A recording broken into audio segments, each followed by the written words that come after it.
Welcome, everybody. Please join the county board in singing the Pledge of Allegiance. I pledge allegiance to the flag of the United States of America and to the republic for which it stands, one nation, under God, indivisible, with liberty and justice for all. Good morning, everybody. Morning, Mr. Chair.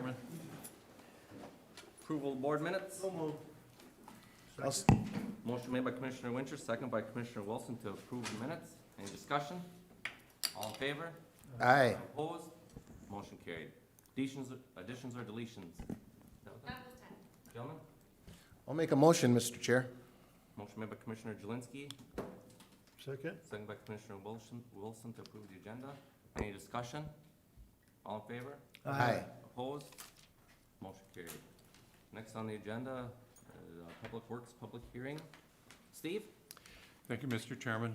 Mr. Chairman, members of the board, last fall, we had several discussions relative to a request to authorize the use of dirt bikes on the gravel portion of the Sioux Line Trail. We had discussed that a number of times. We had conversations with the ATV club that does the maintenance on the eastern portion of the trail. Currently, the response to that was there are a number of dirt bikes that utilize the trail even though the ordinance does not allow it. The ATV club was not opposed to it and felt that we should try to make the use of the trail open to as many users as we possibly could.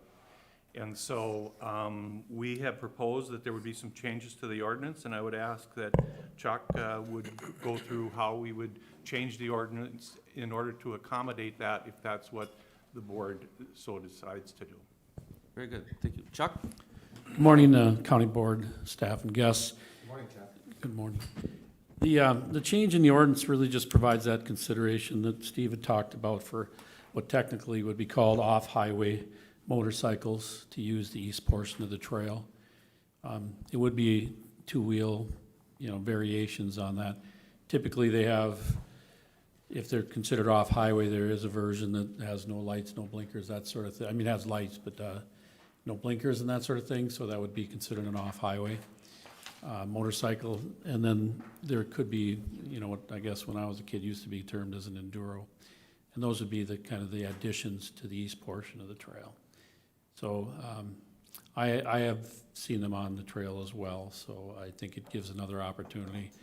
And really then we've got them using a place that's been designated as well too. So there's really just two additions to our section B of the ordinance. And it's right there, just the two highlighted portions. That comes from the statute that defines really what an off-highway motorcycle is. And just to have that accurate definition. That would be it. Thank you. Any questions, gentlemen? Commissioner Winter? Chuck, thanks, Mr. Chair. When they identify off-highway, obviously, if I have a motorcycle with lights and blinkers and license plate, that's obviously, it's not, I don't take my bike off-highway, but I could take that on this too, correct? No, I don't believe that would be accurate. Okay. There is, again, a version that, it has to be, the definition actually says means a motorized off-highway vehicle traveling on two wheels. And it's also used for, it does give the clarification, you can have a vehicle that is also used on streets, but it does say that it's an off-highway operation on trails or unimproved terrain. So it probably clarified for somebody that was trying to take a street bike on there, I but. understand, I'm talking a dirt bike, because we have dirt bikes that you can take on a street. Oh, absolutely, So and those would it be- does allow for that. Enduros. I own two of them. They call them something different now, cross, Okay. And then my last question, Mr. Chair, for Chuck or Steve, I had somebody call me here a week or two or a month ago about they could hear the motorcycles on there. So they didn't know what to do because, again, at this time, I told him, I says, well, it's not part of our ordinance that the motorcycles can be on there. So he goes, what should I do? And I says, well, let me call the deputy sheriff. So I'm assuming if there's somebody not staying on the trail, going off the trail, that's gonna be a call that has to go to the deputy sheriff, is that correct? Be correct. Yes, sir. All right, thank you. Mr. Chair, Commissioner Jelinski? I believe Commissioner Winchell just went through it, but I need to make sure that I'm on the right page. If it's street legal, but it very much is a dirt bike, it can be, if this goes through, it can be on the trail. Correct. Any questions? Steve, or are we ready to open for public comment? Okay. This meeting will be open for public comment. The public hearing will be open. If you wish to speak, raise your hand, and the chair will recognize you, and we'll request you come up to the microphone. Is there anybody here to speak in favor or against this? Anyone here to speak in favor or against? Anybody here to speak in favor or against? Was there any written comment? Mr. Chairman, I didn't have any written comment in the department, but I did receive a call from Dave Lanners, who is the president of the ATV, Eastern Morrison County ATV Club. And he brought this up at their Thursday meeting of last week, and they did not have any objection to what was being proposed. Very good. There's nobody online that says, there's nobody online, is there? No, that's a viewing only option, and Oh, nope, I okay. haven't seen anything. And I Okay. didn't get any written comment either, Mr. Chair. I'll close this public hearing. Gentlemen, what's the wish of the board? I'll make a motion. Motion made by Commissioner Wilson, I'll second with a little bit more discussion. second by Commissioner Winter for further discussion. Any discussion? Steve, the last thing is they'll only be able to go up to the Sioux Line Pass. They will not be able to go across, even though they make it street legal. Is that correct? That's correct. That's the way we set it up. Yep. Any other discussion? Mr. Chair, Commissioner Jelinski? based on what Commissioner Winchell just said, they can't cross that bridge just simply to cross it either. No, The tarp they portion, have to be on the gravel. period. Okay, thank you. Any other discussion? All in favor? Aye. Aye. Opposed? Motion carried. Thanks, Chuck. Thanks, Chuck. Thank you, Chuck. Thank you, Mr. Chairman. Next on the agenda, Public Works. Mr. Bukowski. Thank you, Mr. Chairman. Mr. Chairman, members of the board, the first item under Public Works is a review of the abstract of bid for 049-599-073, which is a town bridge replacement project that we are in an agreement with Parker Township on. We have designed and advertised and received 6 proposals for the construction of that project. The low bid was Hool Excavating at $127,190.50. We recommend that the board would award to Hool as a responsible contractor, and we proceed to construct this project. Gentlemen, can I get a motion and a second? I'll move that, Mr. Chair. Second. Motion made by Commissioner Blaine, second by Commissioner Wincher. Any discussion? Gentlemen, this will be a roll call. Commissioner Wincher? Aye. Commissioner Jelinski? Aye. Commissioner Blaine? Aye. Commissioner Wilson? Aye. Myself, aye. Motion carried. Thank you, Mr. Chairman. Mr. Chairman, members of the board, over the last several meetings, the board has heard from representatives of the Emergency Task Force relative to a project with high water inflow or inflow into Lake Shama, and a project to try and reduce the inflow that Lake Shamana is receiving. I did want to just cover a little bit of previous history before we go directly into the discussion that the board has had and has heard. I don't want to recreate the wheel and go through a lot of things that you've already, that you know. But I did want to show a couple of things that kind of brought us to this point. The first graph here is precipitation data that we were able to pull off of the DNR's website. It essentially shows the annual rainfall in that area. And what I'm trying to show, as you can see, it fluctuates, but at the same time, there are trends that you can see. The high has been recent. That's the 2019 high, where it was 38 plus inches of rainfall. But also the lows, how the lows are starting to increase. They're not as low amounts as previous years. So you can see that rainfall that we've been hearing, that we're seeing that there is a wet type cycle that we are in. And I think this is a demonstration that that's occurring. The second graph then is the monitoring of the lake level of Lake Shamana, which has been going on since the mid-50s. So there's a lot of data points that has been collected over those years. And one of the things that's utilized here on this graph is a linear regression determination, where you take a lot of data points like this, and in a mathematical way, you can calculate what the trending of it is. So that kind of dashed blue line through the center there is the trending of the lake level of Lake Shamana. So it goes back quite a ways, and it's continually to be trending upward. If you go to the next document, then was an original report by Limino Tech, on which they looked at some of this information. And it's interesting in that document where they stated that the lake levels have been increasing in Shamana for decades. It's been up and down, but the trend is going up. And so I think what this is showing is that there's got to be something done, or it's going to get worse. And I know the board has gone through some real extended efforts to provide the lid and the tools that they need to try to develop a project to start to draw the lake down. And that is something that they've been working on diligently. I truly believe that.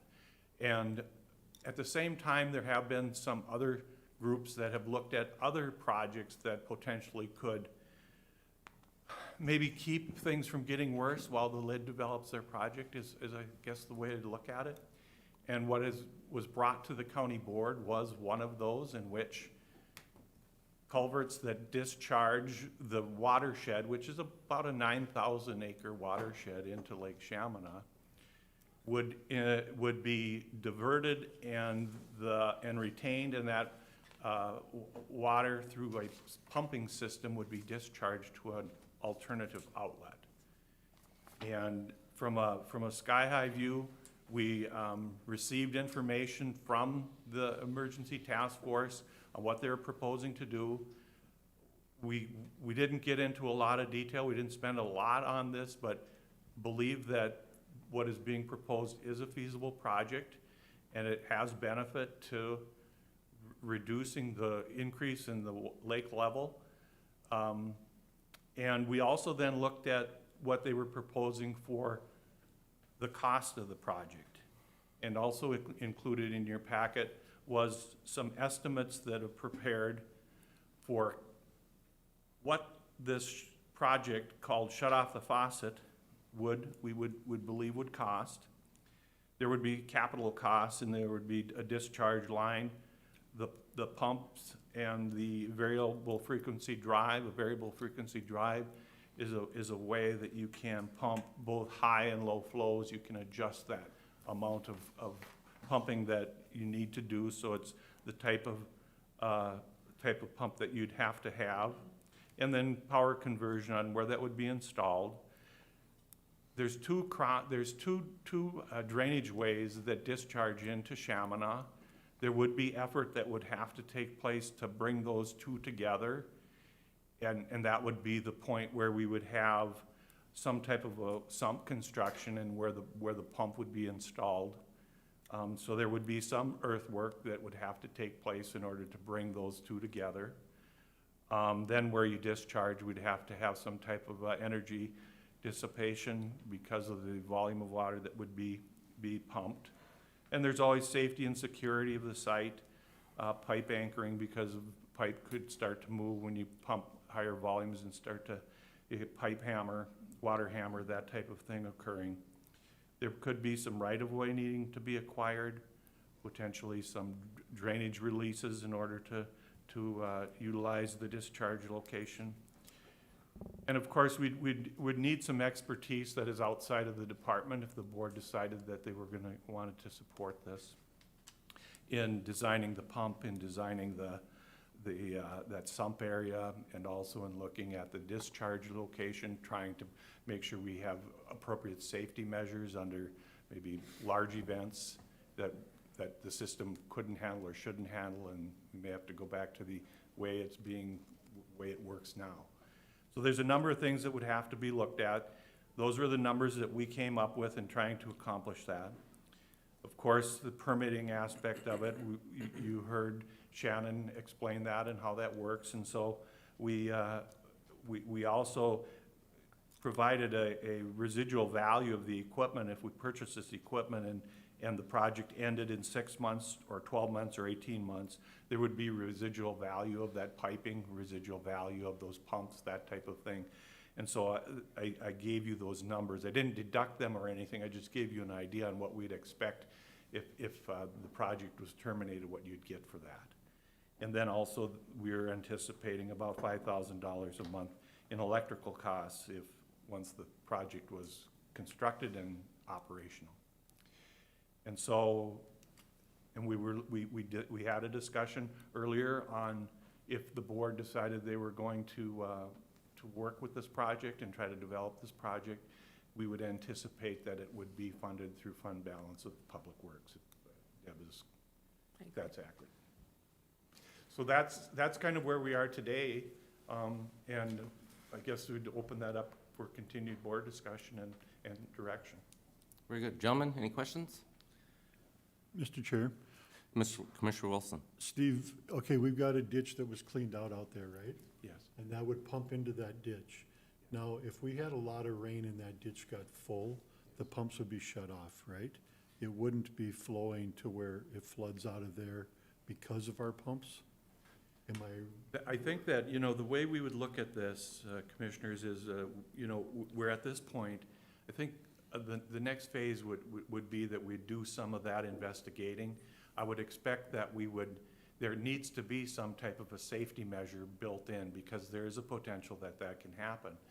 An open channel, though, constructed like that is there, can handle a lot of water. And so it'll depend on the discharge point, the Fish Trap Creek, what kind of levels you have there. And then I think you'd be looking at that maybe that wetland would be able to absorb some of that, even under those heavier events, as long as people's property is not being damaged. I think that would be what we would be looking at, what levels would it have to get to where it's getting to a point where people's property could be damaged, and we wouldn't want to exceed that. thank you.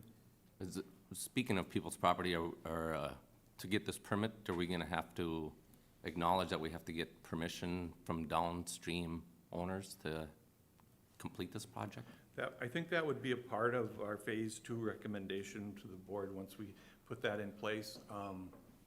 We certainly want to have public participation of those folks that have the private property with the ditch that was cleaned out, and that they know what's going on, they concur, at least there's a consensus that they could go forward. And that's something, being that we're gonna take this project on, is that something that we can task the task force with, is getting them permissions?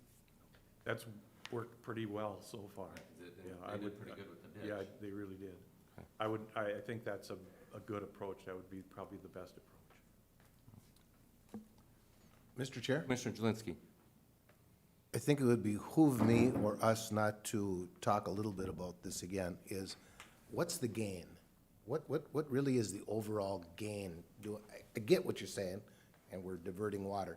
What's the overall gain? What can we hope in 18 months not to go into Chaminade?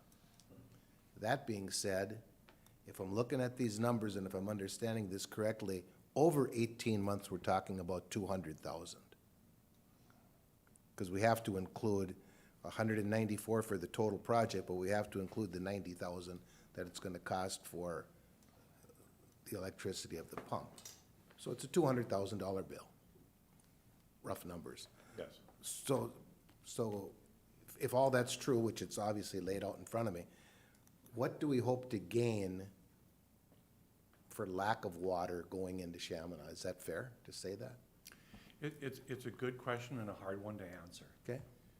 if you can tell me how much rain we're gonna have over that time period, I'd be much more able. okay. But you can see we've been blessed with a very dry Yep. spell here. So you have even the wetland acts like a sponge. And so even if you gain a bunch of, we get some heavy precipitation, that can absorb some of that. How much that runoff will be, just an initial look at it Yep. by one of our consultants anticipated over an annual event or an annual year that about 9 inches could be alleviated from increasing in the. Okay.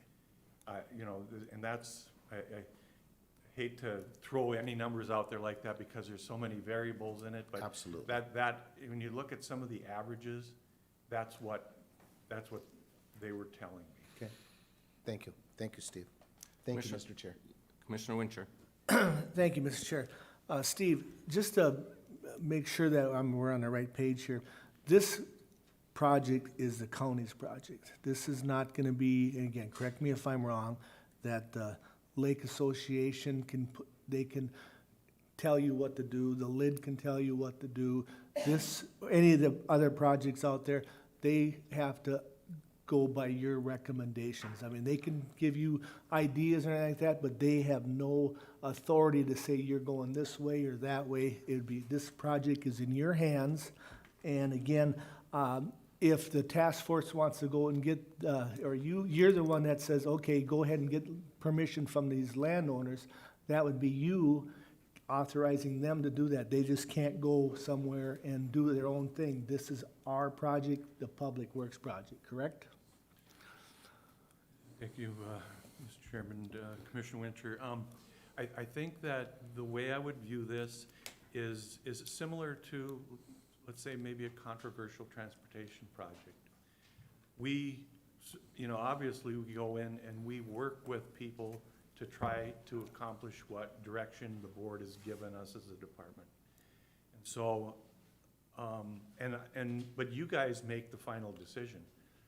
If you authorize this, we're gonna start the engineering, we're gonna put together this design, and we're gonna come back to you and show you what we have. And then you'll have to then give us the direction to move on and build it. Yeah, I work for you guys, but they've got some very smart people that are working on this. And they have good relationships with a lot of important people that need to be involved in this. And so that's how we deal on a transportation project. We need public participation. We need to try to gain consensus of those people so that we can move a project forward. Otherwise, it stalls out and that's where you don't get anywhere. And so it's very important on how this initial phase takes place and that we get as much consensus of folks out there to keep it going. And at some point in time, though, I'll have to come back to you and tell you where we're at and what we've got, and then you have to decide whether we're gonna build it. Steve, thank you for that explanation. Mr. Chair, Commissioner Wilson. when we talked about this the other day, well, first of all, there's another thing I want to clarify with Shannon, 18 months. That's not a year and a half, it's 18 months of the pump running, is that right? Or,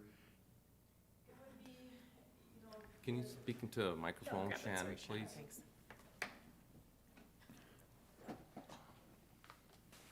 Thank you.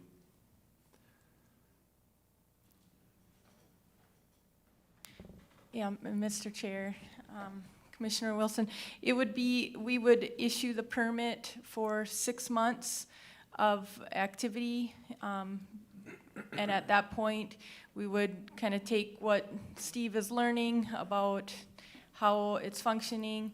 We would look at what sort of impact there is and then consider the extension. So depending on how it ends up being that the pump is run, we could do something like it runs during the months when we know that water will flow through there.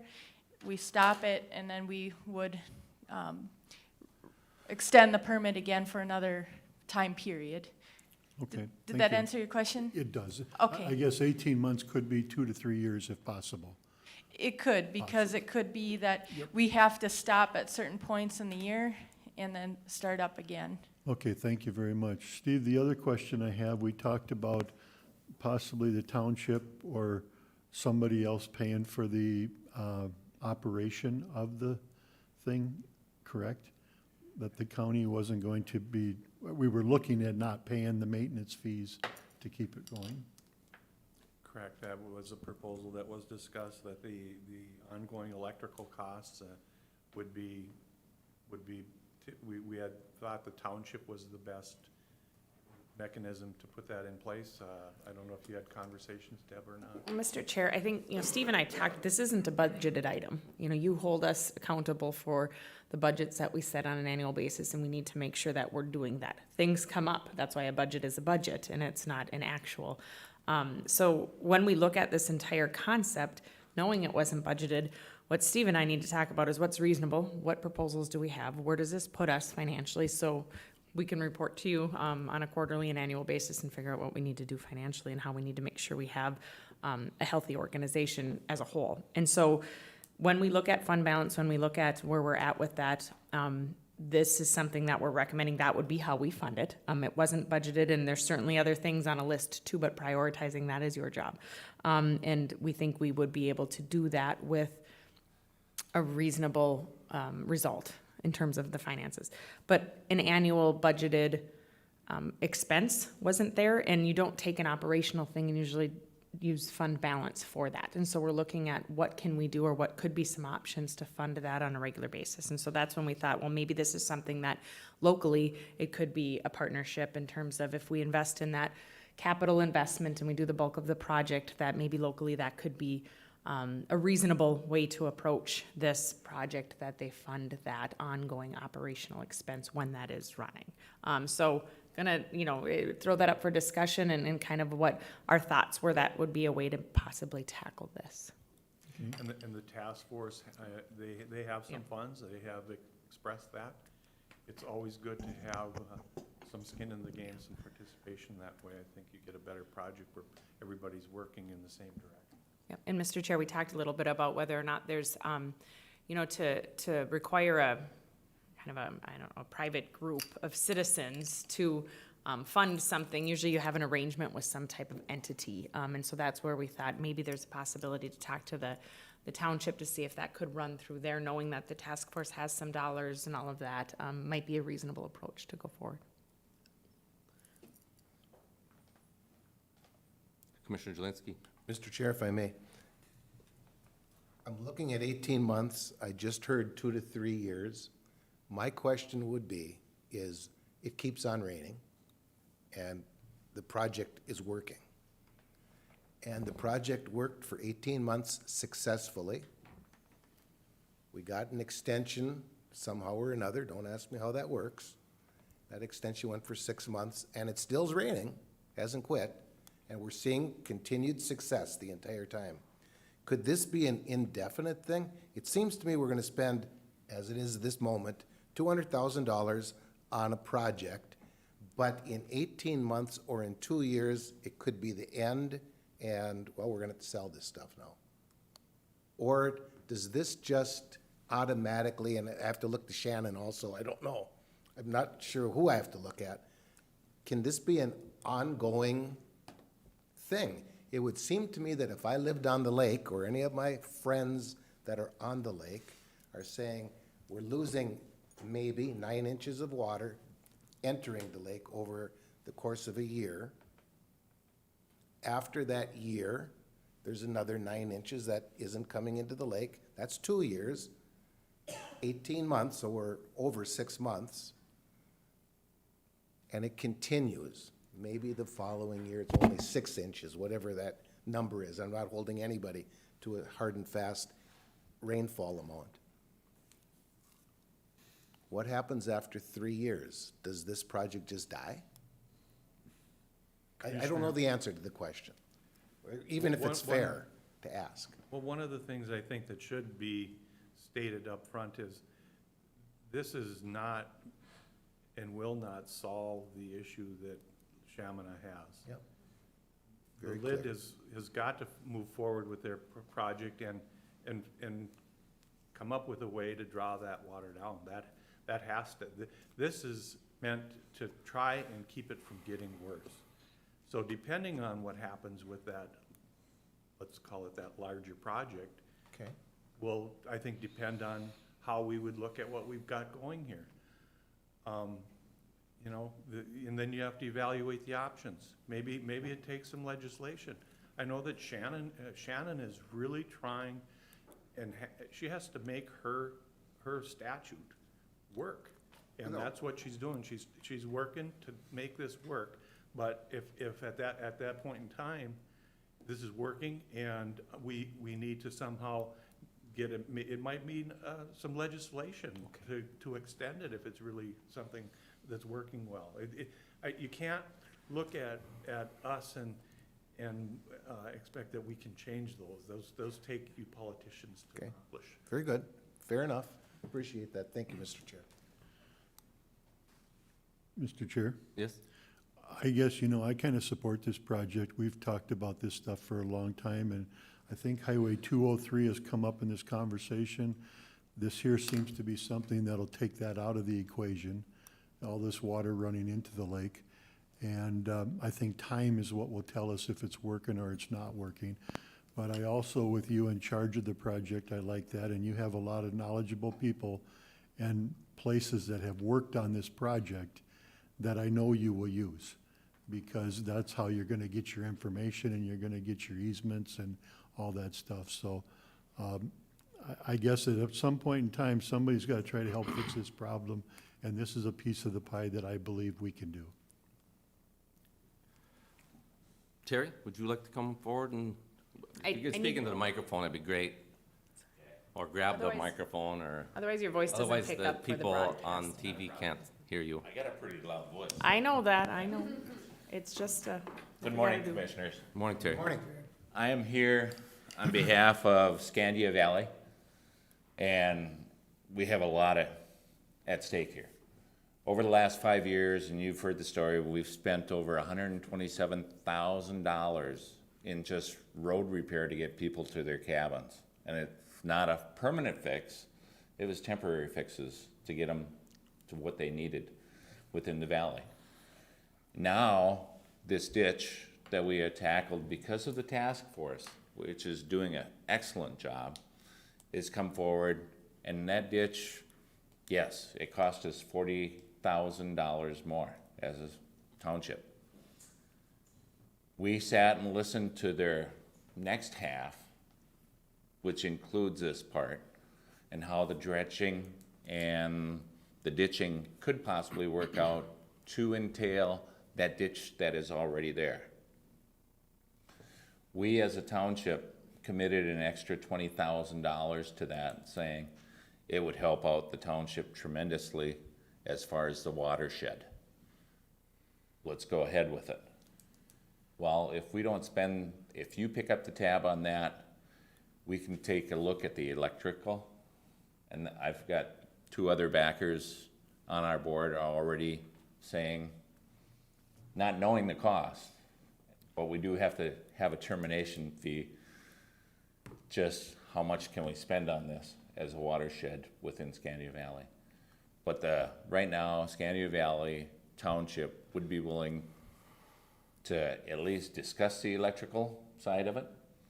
Since if you're gonna cover the tab, we were ready to ante up another 20 to get this ditching going and whatever we needed to do. But if we can save that and put it towards the electrical, that would be a plan right now. Very good. Any other questions for Questions? myself at this time? Thank you. Thank you, Terry. Thank you. Bob, would you like to come forward? Yep. Mr. Engel?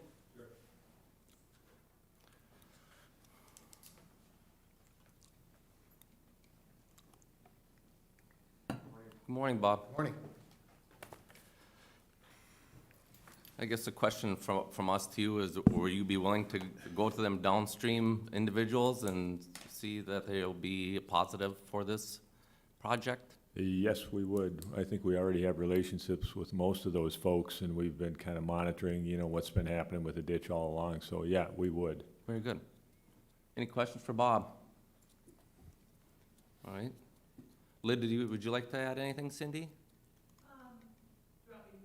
Yeah, otherwise the people online can't hear you. Well, we're very supportive of the work that the Emergency Task Force has done, and I think Mr. Burkowski actually said it very well, that it does not necessarily, bring the lake down now, but as we saw the lake rise a foot from last year from precipitation, anything that we can do to help bring that water in is obviously an advantage to Lake Shamana.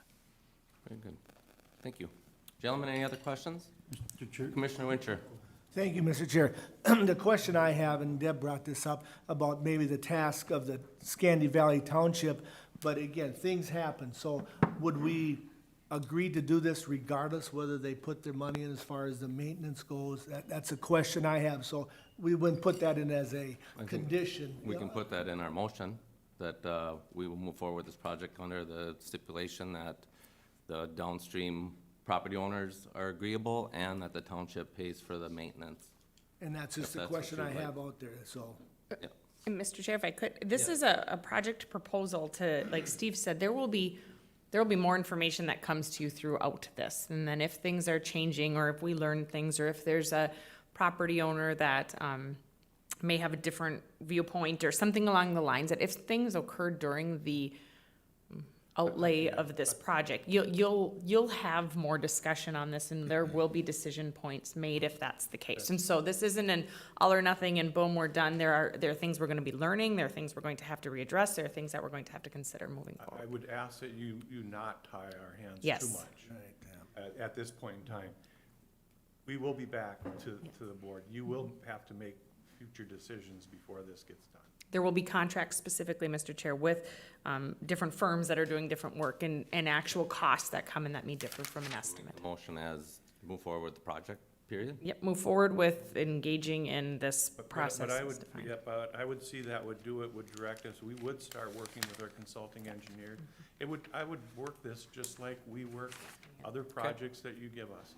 And if you've made it clear that you want somebody to pay the operational costs, if that doesn't come through, we'd have to bring that back, and is there any other options, or does that kill it? Yeah. Downstream property owners, do we get everybody lined up, or is somebody opposed to it, or does that kill it? There are options, even though it won't be perfect, there's gonna be hurdles, but if you don't keep pounding away, you never get to the end. Very good. Commissioner Wilson. I just want to thank all these groups for being here and working, and my understanding is we're working on this project to stop the water from coming in Lake Shamana, that it's still the LID's responsibility to work on a project to drain the lake down. So everybody's important in every one of their groups here to make this whole thing work, but I feel very comfortable that Steve's in charge of this piece of the pie to get it going and see where we can go from there. Commissioner Blaine. Thank you, Mr. Chair. I have a number of questions, but I don't want to use all my words up here because we got a long meeting today, so. But a few things that I want to ask here. Number one, Steve, this will be considered a Morrison County project. This will not be considered a Lake Shamana Emergency Task Force project. Yes, we're going to be spending public dollars that you guys have brought into the county. You guys will make those decisions. It's a Morrison County project. Okay, thank you. So that being said, when I look at the screen here on the proposal that's before us here, and I look at capital costs on there, and I look at a 60 horsepower pump and piping and a freak drive and transducer and this equipment,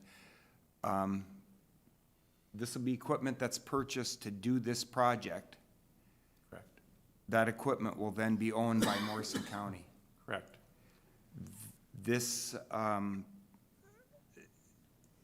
so where I'm going with this is, and I appreciate that the line farther down in the sheet that shows the residual, what we estimate as residual value of that capital equipment. my question is, in the thought process going forward, are we looking at, that we would sell this, turn around and sell this equipment at the conclusion of this project? Or is there a reason why, the county may look at possessing this into the future upon completion of the project? Yeah, definitely. I think that there's going to be information provided on how well this works, whether we can, the reason I did the 6/12/18, and that was just my decision to throw that information out there, was that as I sit here today, that's what I hear we can get permitted. What happens tomorrow and what we could permit into the future could extend that, and this may mean nothing. But I did want to show that we're buying this equipment. It's gonna be county equipment, just like a tandem truck. And when we're done, if we're done, we'll sell it, and we sell old trucks, and you get residual value out of it.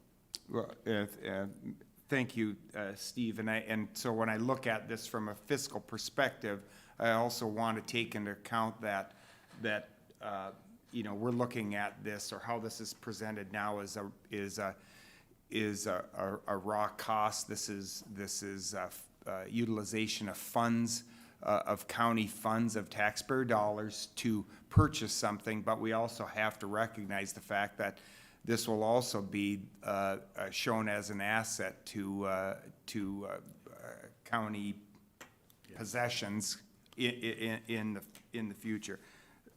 So thank you for that. Couple other questions, if I may, Mr. Chair. When we spoke about this project in the previous couple meetings, and I had asked you about this before, but just to re-clarify this water eventually is in the path that we're looking at, and the project that we're looking at will eventually goes to the Long Prairie River and into Todd County. Is that correct? But it initially will discharge into the Fish Trap Creek, which is in Todd County, and then it discharges into the Long Prairie River. Okay, so, and I apologize, I didn't mean to interrupt you. Where I'm going with this is, this water eventually is getting into the Long Prairie River, or is eventually getting into Todd County, correct? It's both, I guess. Okay, and so my question is, have we had discussions with Todd County, and do they know what we're looking at doing, and possible impact or lack of impact, or maybe it doesn't make any difference in the big scheme of things, what we're doing here with this? Part of, typically, once you discharge to a stream like that, that's what you gotta get to. And so what's more important, in my opinion, would be the private property owners that currently have a ditch that discharges. It's not like we're creating a new ditch. It discharges to the Fish Trap Creek today. Okay. Right now, you can go out there. We get a big rain event, it's gonna discharge. We are not going to be changing anything there. The fact that we may be adding water becomes a capacity issue.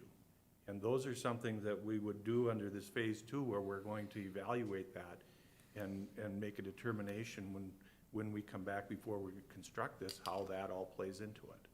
Okay. Also on the proposal in front of us is the consulting engineering and the costs of that.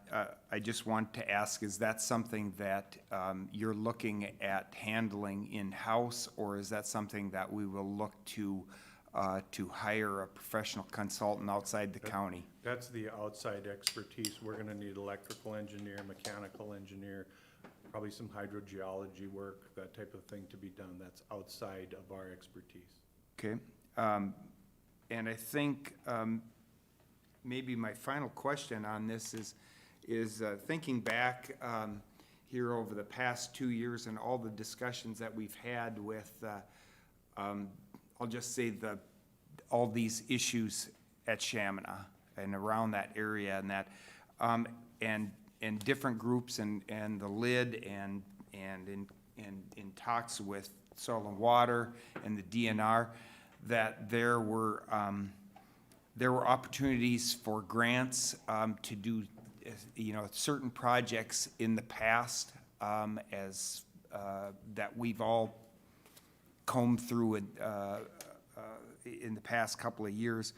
I was curious if there would be any type of outside funding, let's say from the DNR, as far as grants or others that would help alleviate the cost of doing this, or are we on our own? I would suspect we're on our own. I think the DNR has provided funds. I believe they've been going to the lid, and the lid needs the funds for their project. As I sit here right now, I fully anticipate that we're going to have to pay for this as a county. We obviously are always in the looking if there's some other way or something we can bring in. We'll work on that, but I can't tell you right here today that that's an option, that there's gonna be anything there. Okay. Thank you, Mr. Chair. Any other questions? Can I get a motion of support for this project? I'll make that motion.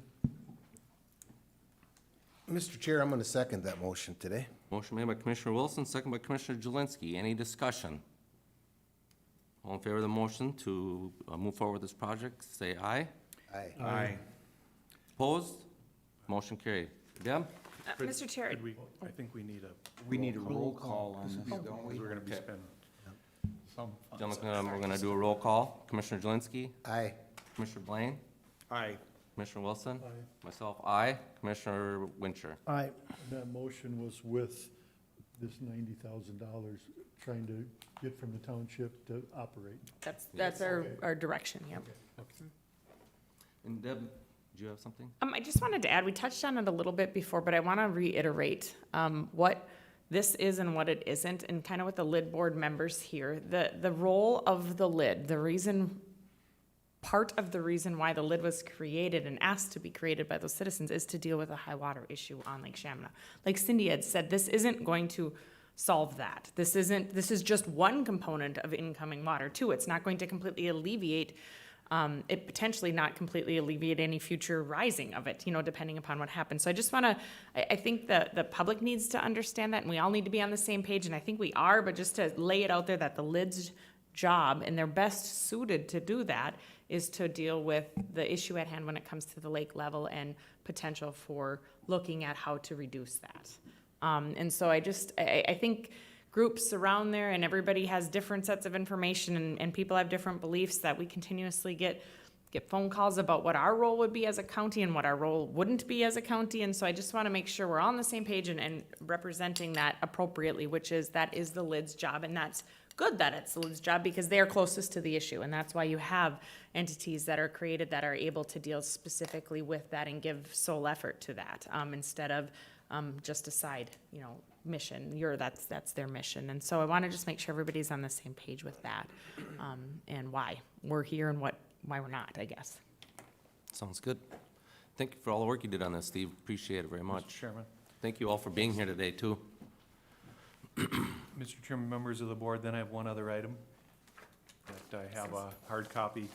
Just wanted to update you on other work that we have going around the county.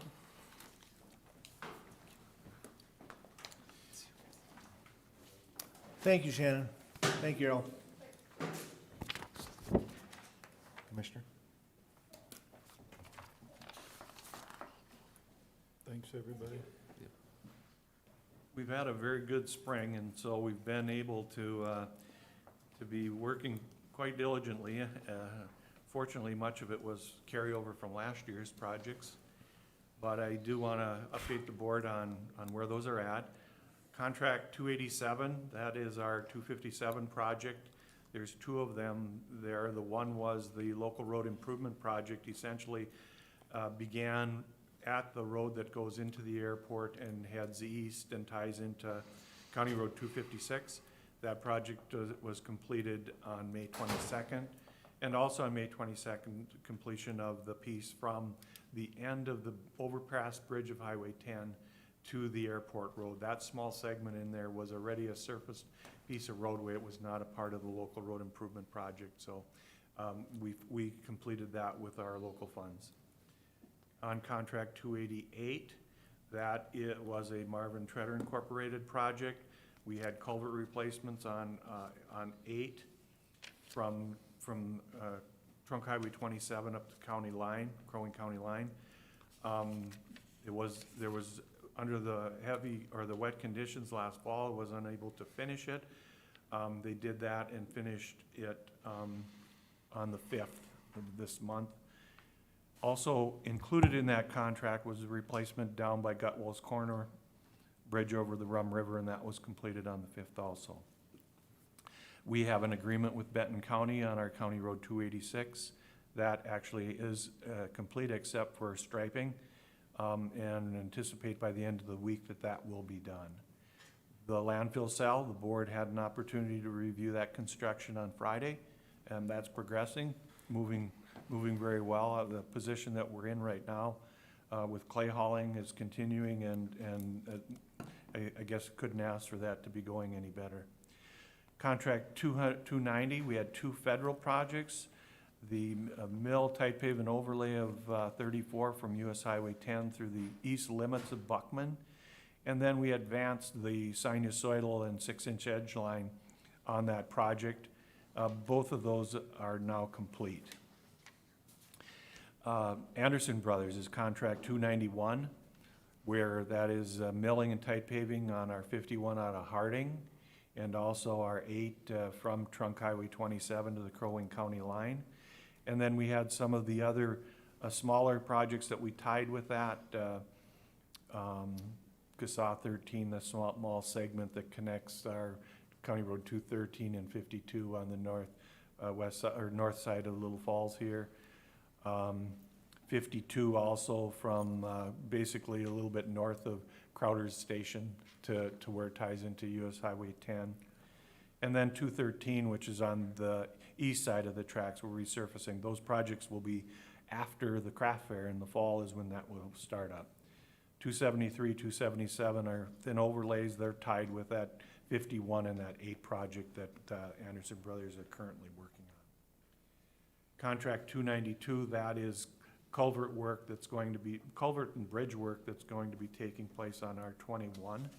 That is under contract with Marvin Treader, and we're anticipating 7/13 start date for that work on CASA 21. County Road 283 is by the livestock barn out by Piers.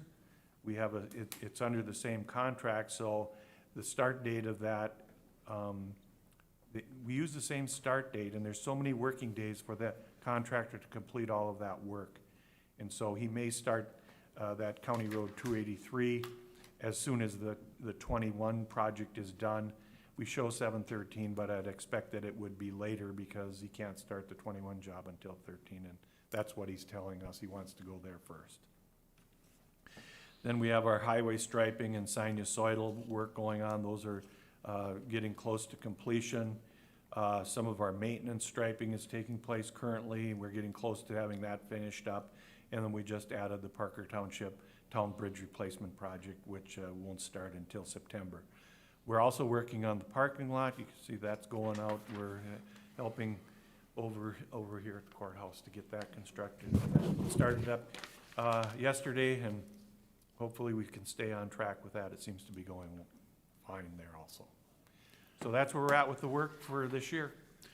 Mr. Thanks Chair? so much, Steve. Commissioner Wilson. Steve, could you explain, I asked you a question, I thought it was very interesting, your answer about the striping on the roads, like when we're done, when we tar a road, you put a white stripe on there. And then when they come back to grind that in, then you repaint that, and somebody asked me why they do that. Would you explain how you do that, because it was very interesting, I thought. Yeah, a couple things go on there. We typically are applying for highway safety improvement funds for the following year after we resurface. They typically, if you're gonna do a construction project, they won't fund you for highway safety for a highway safety improvement project.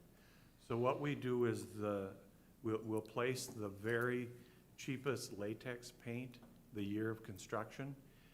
One thing that works or goes with that is initially when that new pavement goes down, actually the pavement absorbs some of that paint, and you lose reflectivity because of that. So we use latex paint initially. It gives us the good straight line, and then we're applying for highway safety improvement funds to do to mill it out, if we're gonna do sinusoidal, if it qualifies for that. And normally we're getting federal funds then to pay for that much higher quality line and rumble strip on the edge, and we're not having to use local funds for that. So Thank you. that's why we're doing it that way. Thank you. I thought that was a great explanation, so. Thank you, Mr. Chairman. Thank you, Steve. Thank you, Steve. Next on the agenda, community development. Morning, Carol. Carol? Good morning, Carol.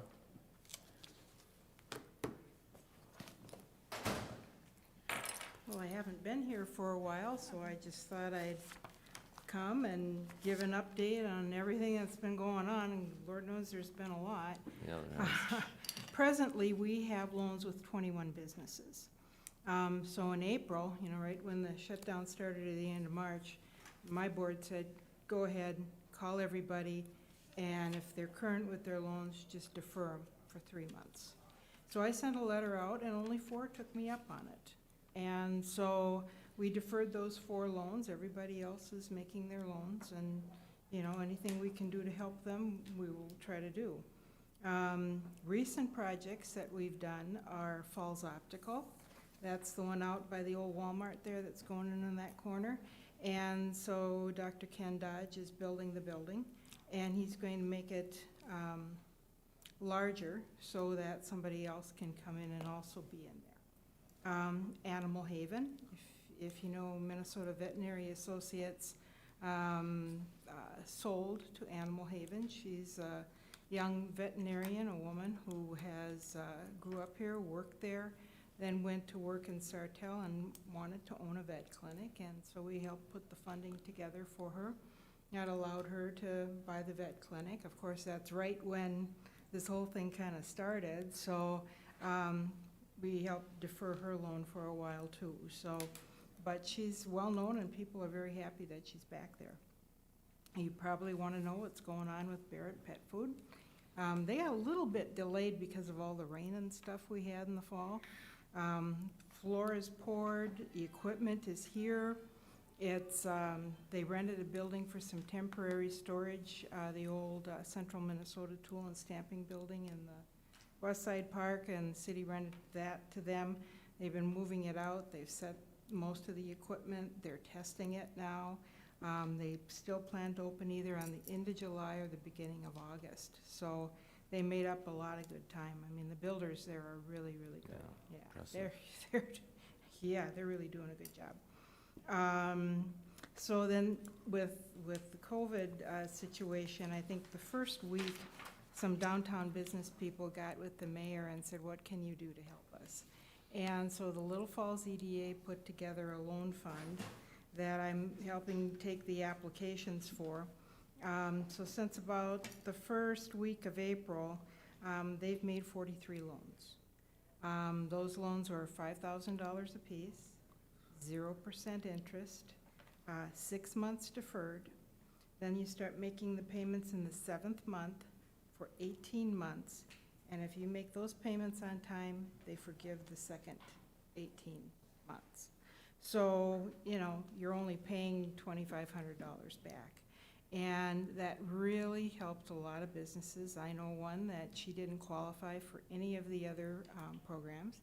And this was the one that the city is your business, your taxes are up to date, we're gonna just make you this loan. And, that put $215,000 into the Little Falls economy here to try to keep the businesses going. So, the EDA also paid for a big ad in the Morrison County Record, and then other communities went with, and listing all the businesses that were open and the hours that they were open. They paid for signs that businesses can hang in their business that, yes, we are open. So they've done pretty much anything and everything that they can, you know, to help. Right at the beginning of this, there were phone calls, state phone calls, that you would have the Commissioner of Deed on there, Revenue, Department of Labor, sometimes the Governor's Office. And they were meeting every morning at 7 o'clock in the morning. You could call in and listen. So I'd call in and listen to them. Then I'd take what I gleaned from that and I'd email it out to my board and to the Little Falls Business Association and the mayors. And so they were getting that. And then the state backed the calls down to 2 times a week. Now it's once a week on Fridays. So I guess other agencies are doing the same thing, and you've probably been on some of those calls.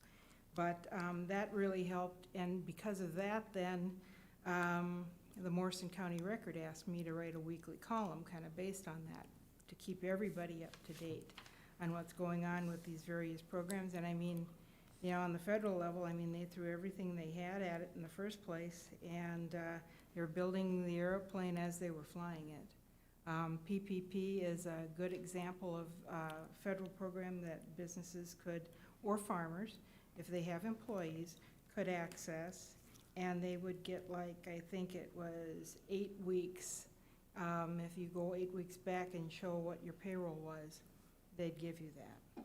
And then if you spent it 75-25 on wages and then rent or utilities, it could be a grant.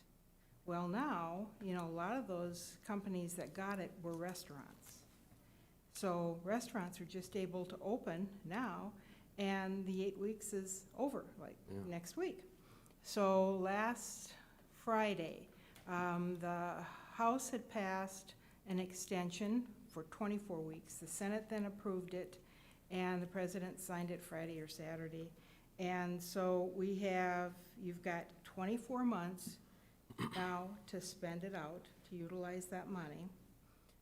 They changed the percentages. 60% has to be on wages, 40% can be on rent and utilities and then those kinds of things. So that's what's new now. Now, the one thing that Congress even put in the congressional record was that the program itself ends to sign up for it on June 30th.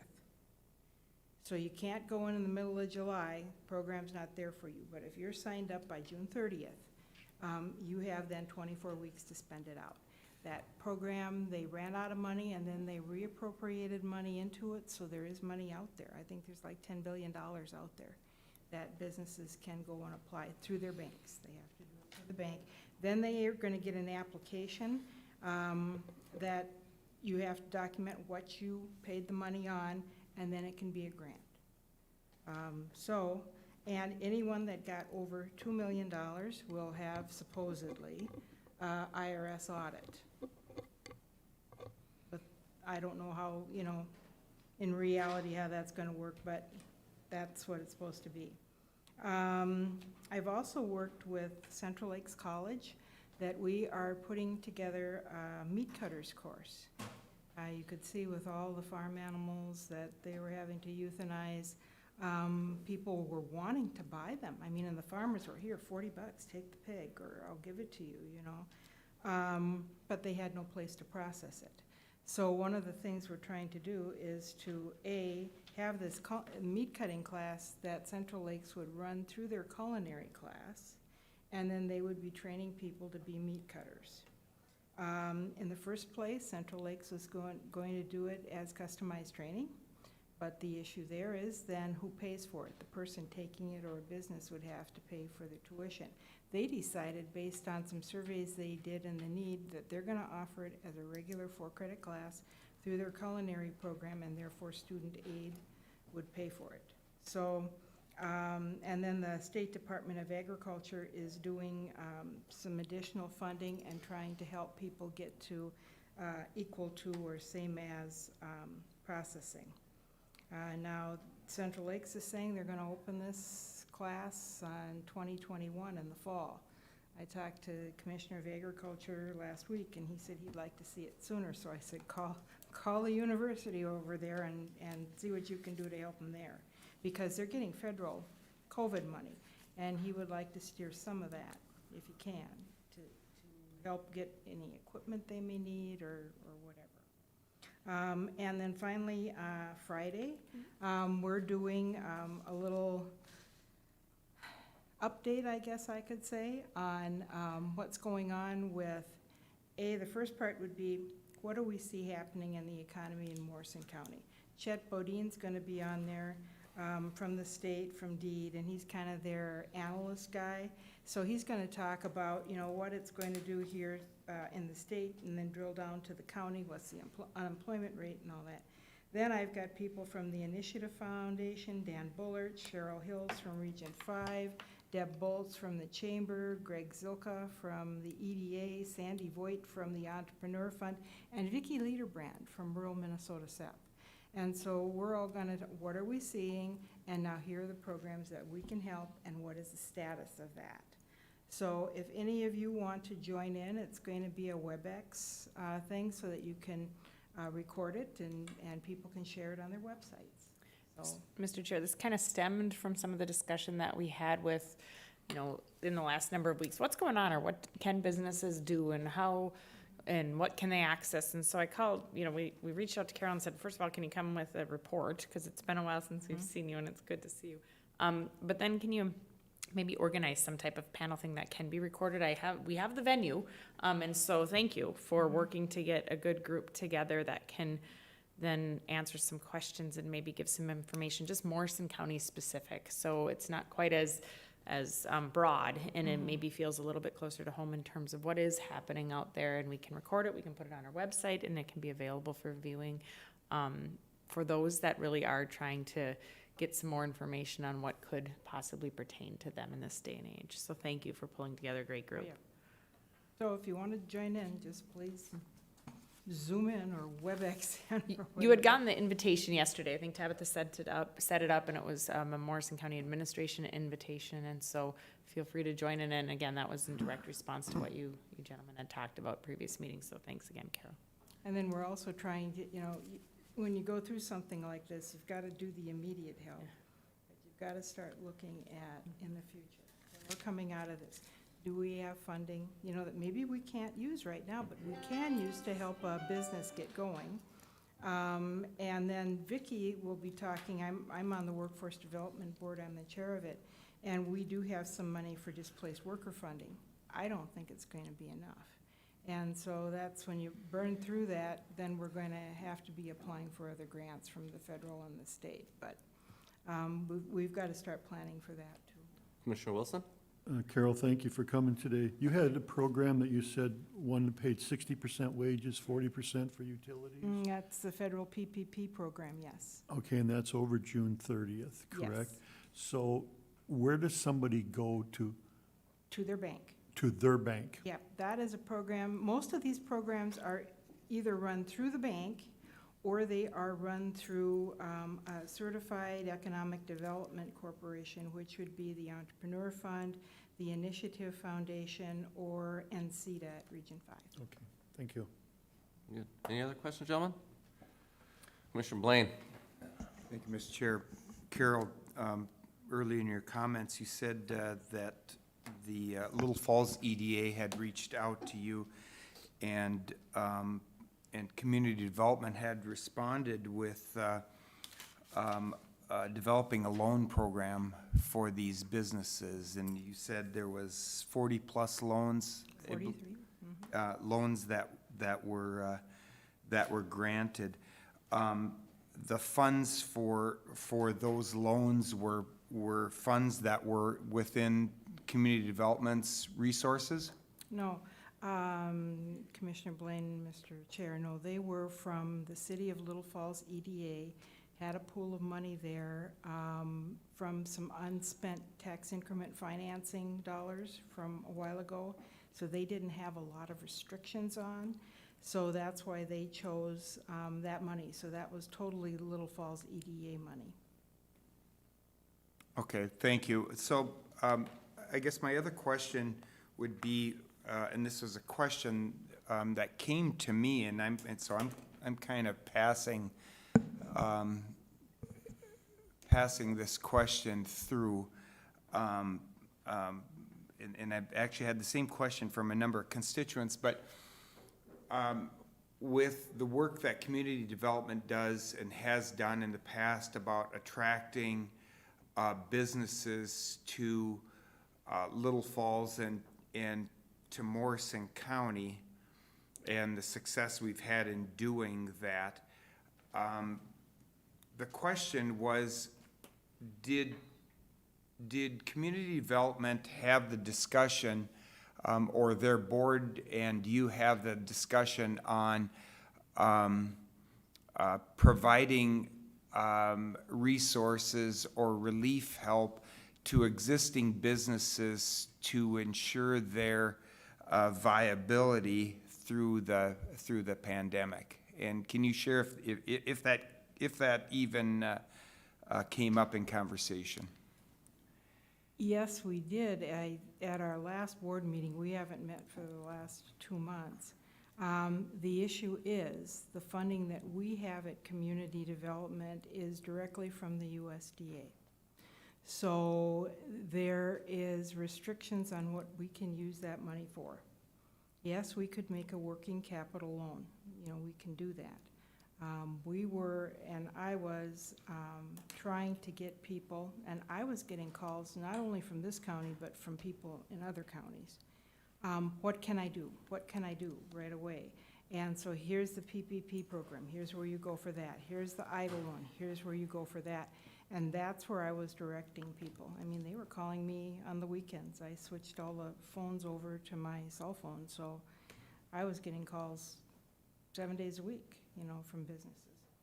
But we can use some of our funds, but no one has, you know, come to us. They've just been, what can I do right now? You know, and 90% of them said, I don't want any loans. I want grants. And that's what they're coming with, because a lot of them, rightfully so, I don't need any more debt. You know, so that's what they were telling me. Okay, thank you. Commissioner Wincher. Thank you, Mr. Chair. Carol, it's a question for you. You brought up Central Lakes, and I think Commissioner Jelinski, we sit on the extension meeting, and that was a discussion we had here at our last meeting about the processing and all that sort. And I just thought maybe it'd be a good thing to reach out to them, because there might be some money there for the Central Minnesota Lakes, you know, Susan Hendricks or whatever. I think that'd be a great idea, because that was part of our discussion. Yeah, Commissioner Wincher, Mr. Chair, that's exactly the conversation I had with Commissioner of Agriculture, Tom Peterson, last week. And I was talking to him about it from the very beginning, but now they're looking at, you know, you're getting this COVID money coming in, how can the state utilize it? And he was looking at how can we utilize it. The Central Lakes need some equipment there, because the state has been part of these meetings already. And the inspector went through there and he said, you know, with your kitchen that you have at Central Lakes, you could use that to teach this meat cutting class. Okay, and so Commissioner Peterson was looking, how can I use any funds I might have if they need it for that, or staffing, or whatever. But he would like to see that get moved up, you know, to this fall rather than fall of '21. Thank you. Anything else, gentlemen?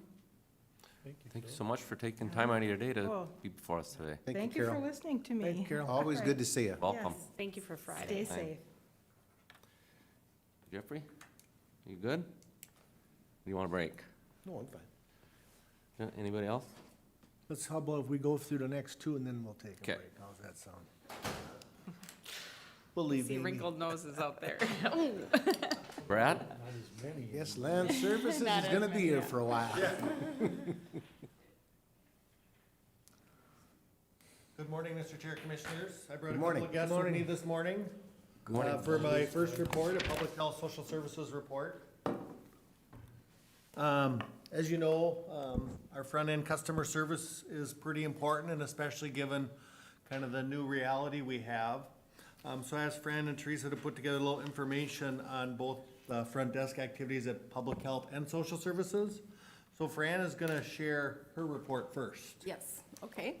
The front desk at Public Health has 3 full-time staff who focus on providing customer service to the county residents. The front desk staff provide direct services for WIC and the various environmental health programs such as food pools and lodging, special events, alcohol, tobacco, and vending licensing.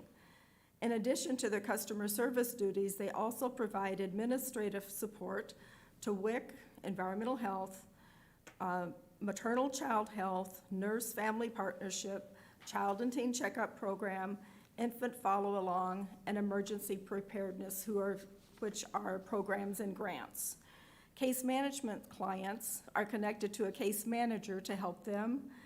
MCH clients, who are the pregnant women and the new moms, are connected to an MCH nurse.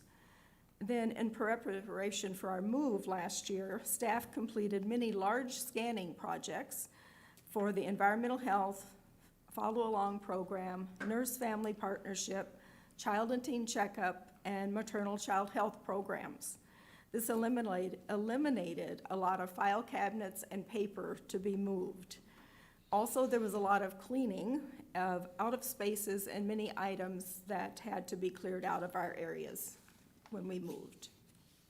The time span for this year's report covers only a 5-week period, as we were busy cleaning out, packing, and moving into our new offices here the end of December through mid-January. In these 5 weeks, of the calls that came into the public health desk, 46% were WIC, 15% were miscellaneous, mostly looking for other community resources, 13% for case management, 10% for environmental health, and then 10% for COVID-19 since its inception was in the middle of March. Remaining of our calls were for other departments or maternal child health, other questions. Over the years, we believe we have received fewer phone calls just because more of the staff are giving out their personal direct numbers versus everything coming through the front desk. COVID definitely impacted our calls to the front desk. There were many early on, but those have decreased in the past few weeks. For client visits to the public health front desk, the average number and the time span from March 2nd through March 19th, which was the last day we were open for the pandemic, there were 7 clients per day, which were mostly there for WIC services. Overall, really compared to last year's report, when we were in a separate location, the number of visits are about the same. The public health services that are most asked for are WIC, which is 3 to 4 walk-ins a day for no appointment, and an average of 4 who do come in with an appointment. Environmental health visits during this time period was low because we had just finished the food pools and lodging licensing the end of December. So that was pretty quiet during that time.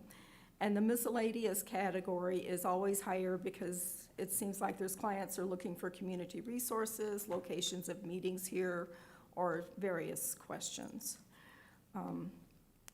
Our work has changed in the fact that the WIC services are being performed via phone, and benefits now are electronically added to their cards. So that has really helped that we had already changed to that process when the pandemic hit. So, and actually though, by doing this, it has created more work for the front desk person, because then she has to get the information from the client before they meet with a WIC nutritionist. And to do that, they text back and forth. The client will take a picture and text their information to Jerry or Jess, and then they will have it all ready when that client meets with the nutritionist via phone or whichever program they're using for video.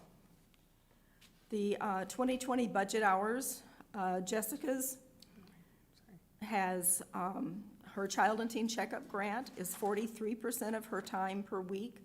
Her administrative duties are 29%. The WIC grant, 17%. A nurse family partnership, 9%, and FEP is 2%. For Jerry's budgeted hours per week, she spends 72% of her time in WIC. The follow-along and car seat program are 23% of her time. Administrative service, 4%, and the FEP program is 1%. All staff are assigned a minimum amount of time for FEP, and which really worked out this year with the pandemic, so that helped. Mary's 2020 budgeted hours, she spends 70% of her time in the various environmental health programs. She spends 19% in the MCH program, alcohol and tobacco licensing, she spends 8%, administrative 2%, and the FEP program 1%. Overall, the front desk staff were budgeted hours for emergency prep, and it was really good because of the pandemic now this year. Okay, environmental health, they still continue to send emails or letters to the establishment owners about the closure. They sent a letter to everyone about the closure.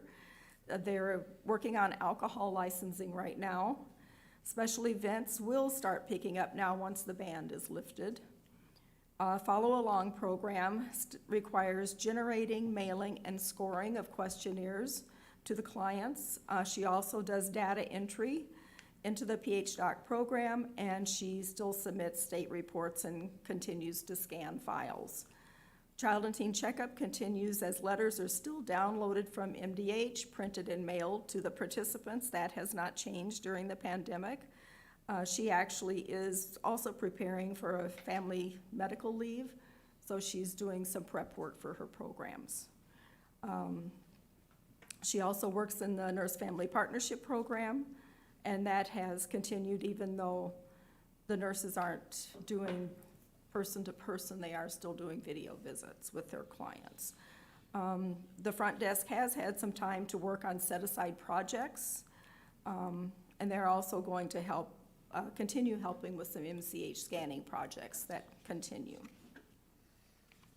And Teresa's gonna give a little information on the social service front desk, but public health is a little different because all of their programs are based solely on grants, and so how they assign time to front desk is based on the needs of the organization, but more importantly, the grants we receive to do our work. So you'll see a little difference in how the staff operate on the social service side now as Teresa gives her report.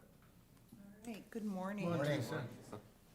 So, the 5 office support staff from social services are busy as always. When I pulled the stats, we're pretty close to last year's figures. And the first page just shows the total number of pages that we have scanned into cases. So these are pages that are dropped off at the front desk, verifications. As I mentioned before, in previous years, we can scan the verifications, give their paycheck stubs or whatever right back to the client. So they come with their verifications and they leave with them and we take a picture of them. The second graph shows the average number of pages scanned by staff per day. The 2017 and 2018 figures were when we really did a push to clean out our cage area in prep for the remodel project. So that's why those numbers are higher, but the last 2 years' numbers are almost identical. The next slide shows that there are 888 pages per day that are worked by the office support staff, which means that those have to be reviewed, correctly indexed, or told where to go into the case file so that when the workers get them in their electronic email box, they know what they're for, they're indexed correctly. The next two areas, we saw an increase in the average number of clients visiting our front desk per day really took a jump. We were up to 84 walk-in clients per day visiting our front desk. And 20 of those saw a worker, so a lot of people just bringing in verifications, asking questions, and so on. Our phone calls also increased quite a bit, from 36 last year to 48 per day this year. And those are direct calls to the front desk. Those aren't calls that are going to the workers directly, but those are calls that we deal with at the front desk. The 2 new areas that we had picked up last year are items from the social services Dropbox. So we greatly appreciate your support because that Dropbox really came in handy during the pandemic because now it's used for all the county. So it was perfect timing that we put that in place. Pre-COVID, we were picking up 5 items a day. With COVID, when it started and the government center doors closed, the social service department received 12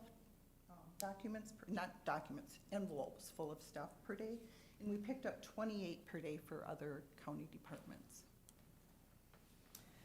In our fingerprints that we do now for the BCA, we started out doing an average of 2 per day. We jumped up to 4, and then for the first 3 months of this year until the government center closed, we were doing an average of 10 per day, which is quite a lot, quite a number of fingerprints to do. Some of them are quick and some of them aren't, so. And that's an area we've talked about as counties. This is a service we provide for adult foster care, child foster care, and daycare settings. And so the state did shut that down when the pandemic hit, and it's not been required since, even though counties have closed their doors, and of course, we can't do it anyway, but, and so we have talked about, not opening that service, even if the state opens up, until other counties open up, because what we saw before, other counties didn't have the fingerprint, abilities, and so we had people coming from Brainerd, Long Prairie, Mille Lacs, I mean, it was, and so we wanna reduce that and want to make sure other counties are gonna, have that availability before we reopen. Mr. Chair, that's not a fee for service either, it's just a, Well, it's a huge moneymaker. Not really, but we do charge, yes, there is a charge. I think real we end up answer. with getting, we get to keep like $1.27 or something per person. Yeah, But it's more of a service Yep. to people, to our residents who are Yes. seeking jobs. So Yep. we are helping them to obtain employment. okay.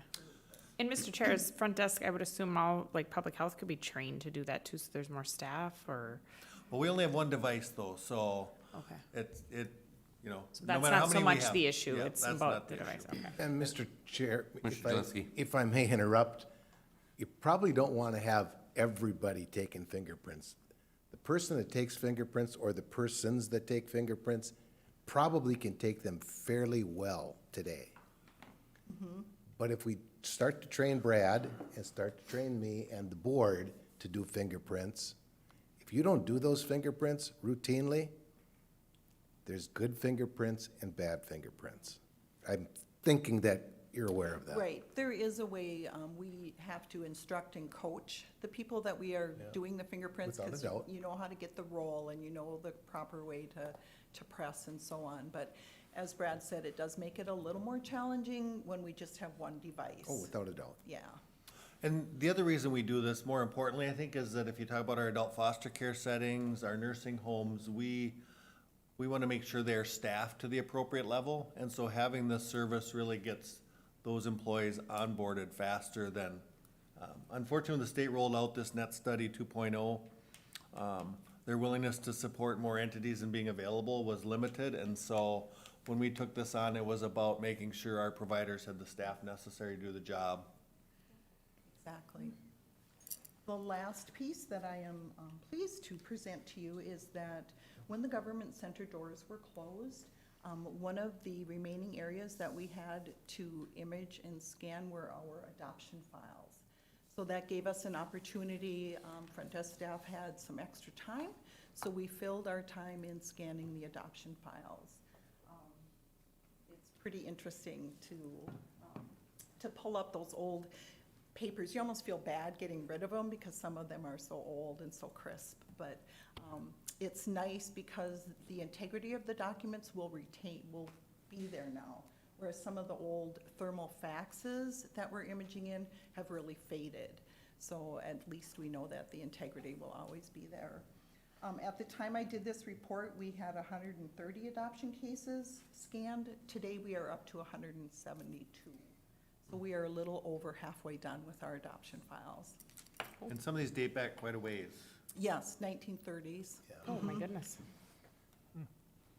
So, Any questions, gentlemen? Just one other comment I'd have is, we've been open for 3 weeks now, or just under 3 weeks. Time is kind of I don't know, it's different these days, but we're averaging about 11 people per day right now coming into our office.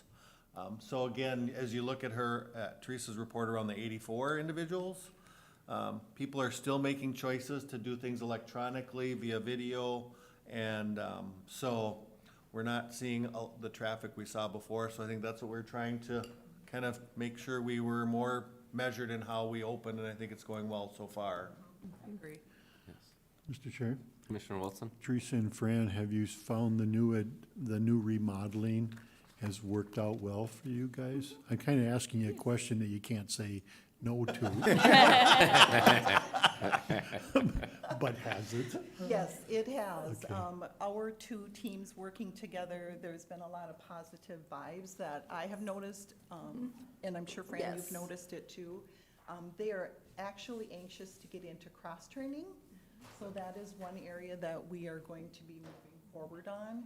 But I have heard it from Fran's staff, I've heard it from my staff, it's like, you know what, we really need to be able to assist each other, so, I think, Right, at and least they in my started a mind- little bit during the pandemic now, having Yeah. to back up, when we had all the calls coming in for the produce deliveries. Sure, yep. Good, Yeah, it's thank you. working well. Thank you. Commissioner Jelinski? Thank you, Mr. Chair. My question would be, have you noticed that you're acting at all as a welcoming center for the government center since the renovation project? Where I, as an example, walk in and say, I'm looking for a place to go. Do you Sure, do yeah, the, we've had a lot of people come in and ask for directions. I'm anticipating those numbers are not reflected here. No, no, those numbers are not reflected So my here. question very boldly is, a lot? Considerable? No, we were used to it when we were in our temporary Yep. location. We're dispatches now. Yep. So it kind of carried over. I think once dispatch is out of there, we will probably see more Okay. again. Or the Okay. parking lot being done. Okay, okay, Yeah, okay, done. fair But- enough. And Mr. Chair, Commissioner Jelinski, we have an information sign that was intentional in terms of having, because there are so many, staff that are available that's where traffic should flow for general general questions. Again, once the sheriff's office window is the temporary location is closed, and once, the parking lot's done, and once all of that, life becomes, quote unquote, normal again. That's the intention, and so, And staff are ready for that. Very good. Yes, Thank in you. fact, Yes. some staff, when they get asked, they will leave, they'll say, ask their backup to come and cover, and then they'll escort the person to where they. Outstanding. Because Thank sometimes you. it's hard, go down the Yep. steps, go up the Yep. steps. It's easier to just take them. Excellent, thank you. Thank you both for that. Thank you so Thank much. you. You're welcome. All right, I have a couple other items under public health. I think the next thing on the agenda is a resolution approving a grant application to Sourcewell for emergency funding for cities and counties. And this would be, we can ask for up to $10,000. And this would be for the produce drop that we did. I think when I was here reporting on the produce drop, the numbers, it cost us about $16,000 to do that for mileage and staff time. Sourcewell has a limit up to 10,000.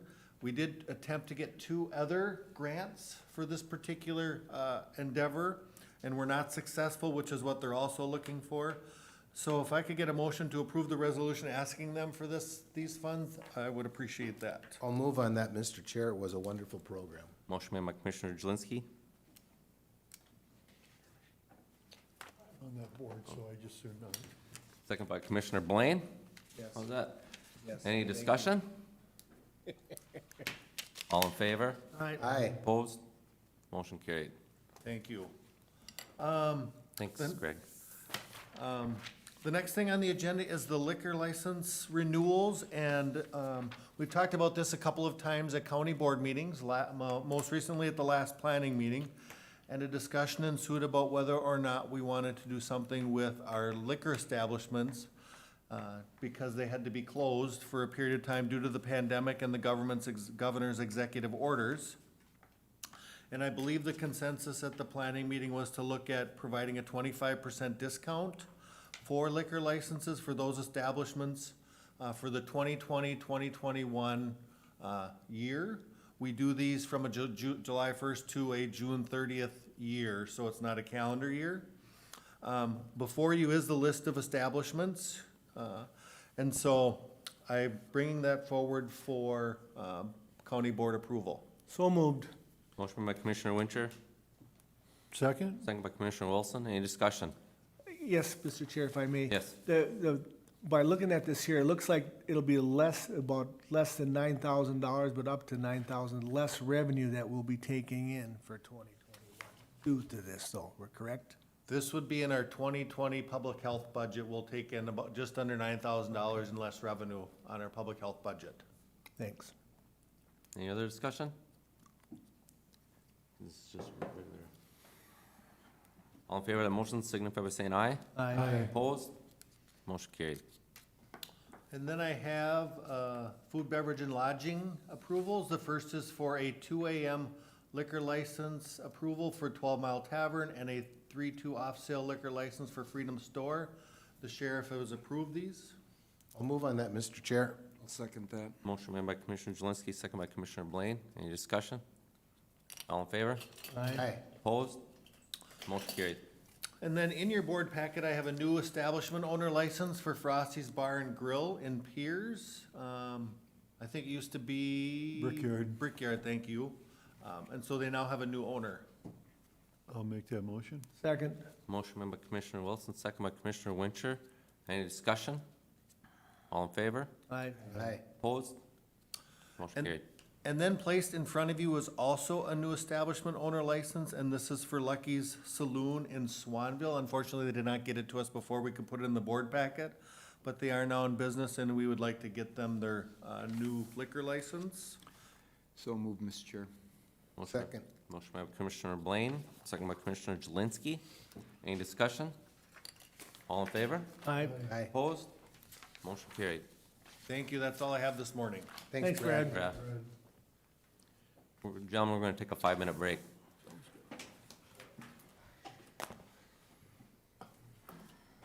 Tier 4. I signed it, but Tab can just mark it. She needs it scanned.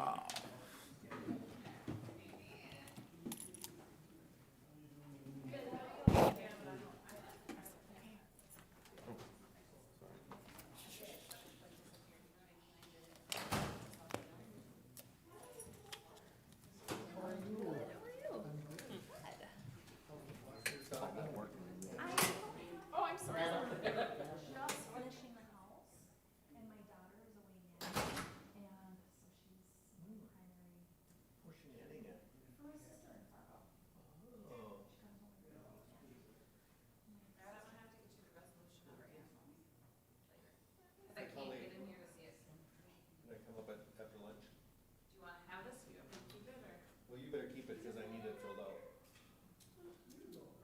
It's done. So her kids are like 8 and 10. 7-month-old and a 5-year-old. That's a lot. How old is she? She's 15. If she can take care of all those puppies, for God's sakes, this is a breeze. Well, the puppies, you can just kick them outside to poop. The baby, you have to like deal with. That's what she takes care of. Oh, my God.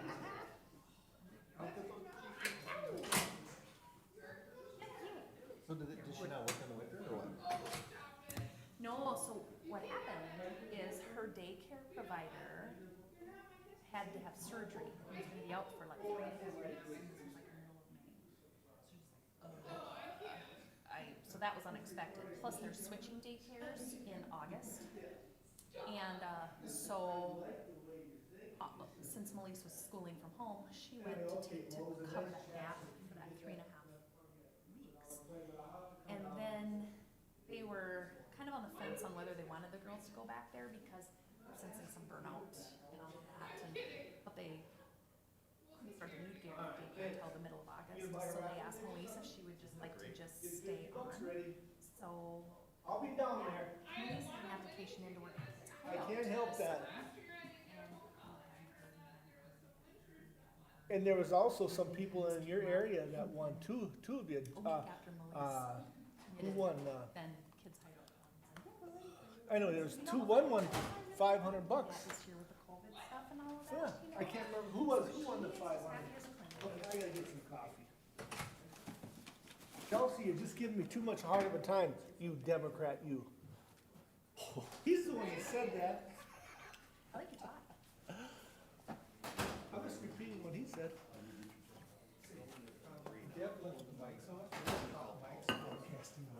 Oh, really? Oh, well, it was all a joke anyway, so. don't wanna walk down it. Hey, no. But yeah, I'll be there for that. How's Mike? Good, how are you? Good, that's good. Super duper. As always. I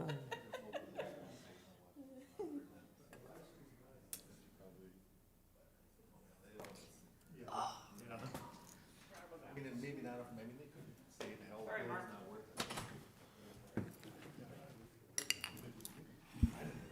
Already went through the first.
Order? Good to go, Deb? I'm good to go. Sorry to hold you up. Next up before us is Land Services. Good morning, Amy. Good morning, gentlemen. Good morning, Amy. All right, I have a few items for you today. The first one is to consider conditional use permit application from Steve Doucette. This is to establish a rental storage business consisting of up to 5 buildings with up to 20 rental units per building. This was recommended for approval by the Planning Commission with 3 conditions. And those conditions are no outdoor storage of items shall occur at any time. Property owner shall provide a site stormwater plan at the time of permitting the structures. And the property owner shall plant and maintain a vegetative buffer along the roadside of the parcel, the entire width of the parcel, consisting of at least 1 row of 3 to 5 foot trees, and that would need to be established by May 31st, 2021. Gentlemen, could I get a motion and a second for further discussion? So move, Mr. Chair. Second. Motion made by Commissioner Blaine, second by Commissioner Jelinski. Any discussion? Mr. Chair, Commissioner if Wilson. I'm not mistaken, this was that he was gonna build one right now, and if that got filled, then he'd build another one, but he's got up to 5 that he could do, right? Mr. Chair, yes, that's correct. It would be a phased development based on demand. Commissioner Winter? Thank you, Mr. Chair. This really has nothing to do with approval or disapproval of the permit.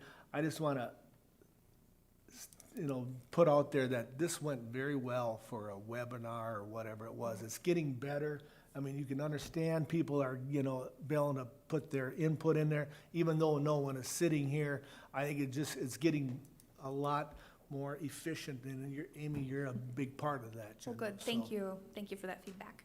And Mr. Chair, I need to agree with that, but I need to also say it as loud as I can to anyone that wants to listen that's got money, is we need to have our infrastructure for those meetings increased.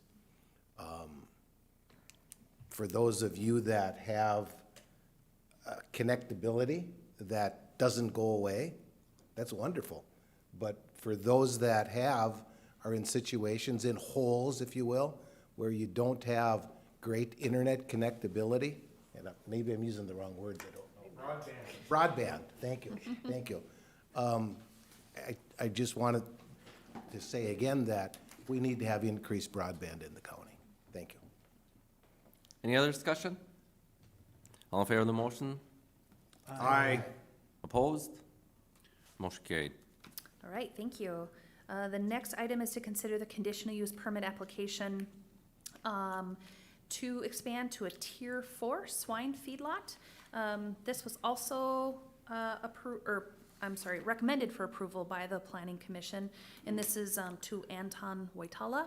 And the 5 conditions suggested were abide by local and state law, notify road authority when hauling manure during road restrictions, abide by the good neighbor, feedlot odor minimization, and stormwater plans. Mortality composting shall be relocated to a covered cement composting shed prior to stocking the new barn, and the feedlot owner shall notify the feedlot officer of manure cleanout. I'll make a motion with the conditions. Second. Motion by Commissioner Winter, second by Commissioner Jelinski. Any discussion? All in favor? Aye. Aye. Opposed? Motion carried. All right, thank you. Thank you. Then also switching from planning and zoning to assessing, you do have an abstract of abatements in front of you. These are for 3 individuals that had some corrections made to how their property was classified in programs they qualify for. And so those are in front of you for some property tax adjustment. Gentlemen? Mr. Chair, I'll make a motion to approve. Motion by Commissioner Blaine, Second? second by Commissioner Wilson. Any discussion? Mr. Chair, if I may, Yes. help me out. I need a little bit of an explanation about number 3 Okay. on our list here, and how I'm a little bit familiar with this property, and why there's changes in, or how do we have, do we have a actively farming classification, or I'm trying to figure out where the adjustment is coming from. I believe it's when we're looking at the several parcels, homestead can be extended to several parcels depending on the ag activity that's happening. And so sometimes if there's a change in status in some of those, sometimes they lose it, sometimes it needs to go back on. So that is something that we actively try to keep track of. But if there's some changing in there, those parcels need to be contiguous to each other. They need to be, so sometimes monitoring that is difficult. Also, then we do require paperwork to be submitted by the property owner, and sometimes if that's not timely, then we have to go back and make those adjustments once we get those. Fantastic. Thank you, Amy. Any other discussion? All in favor? Aye. Aye. Opposed? Motion carried. Right, thank you. The last thing I just wanted to share with you is I have hired a new feedlot officer. and he will be starting on January, let's hope not, June 22nd. So I will bring him down to the next board meeting after that, for introduction. But we're excited to have him on board. So, yeah, I think that's all I have. If I may clarify, it's not a new, it's a replacement. Replacement, yes, new individual Yes. replacing an existing, Thanks. position. Excellent. All right, thank you. Thank you so much. Thank you, Amy. Next on the agenda, Veterans Report. Morning, Kathy.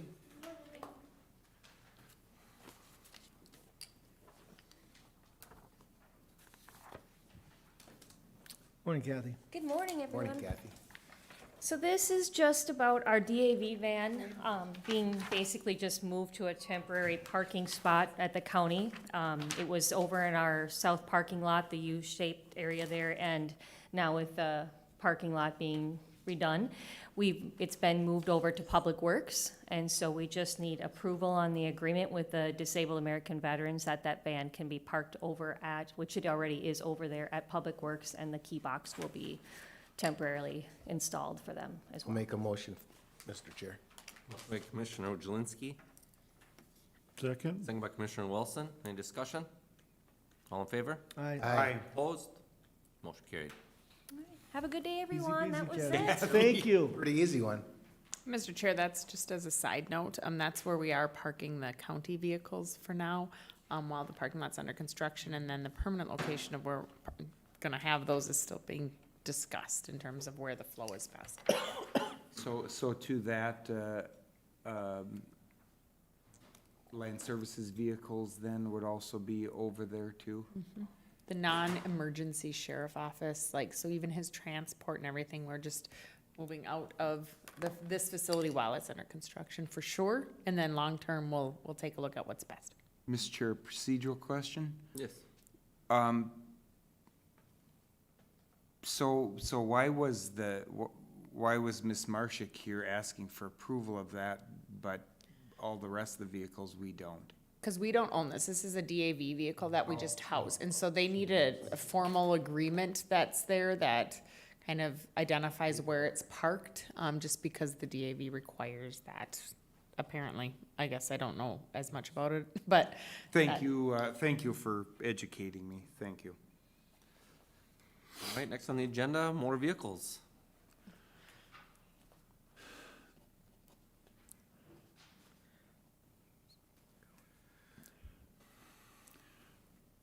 Welcome, Chelsea and guest. Good morning, Chelsea. Morning. Good morning.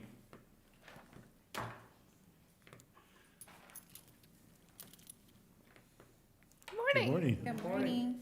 I have with me today our newest team member in the motor vehicle department. Her name's Melody.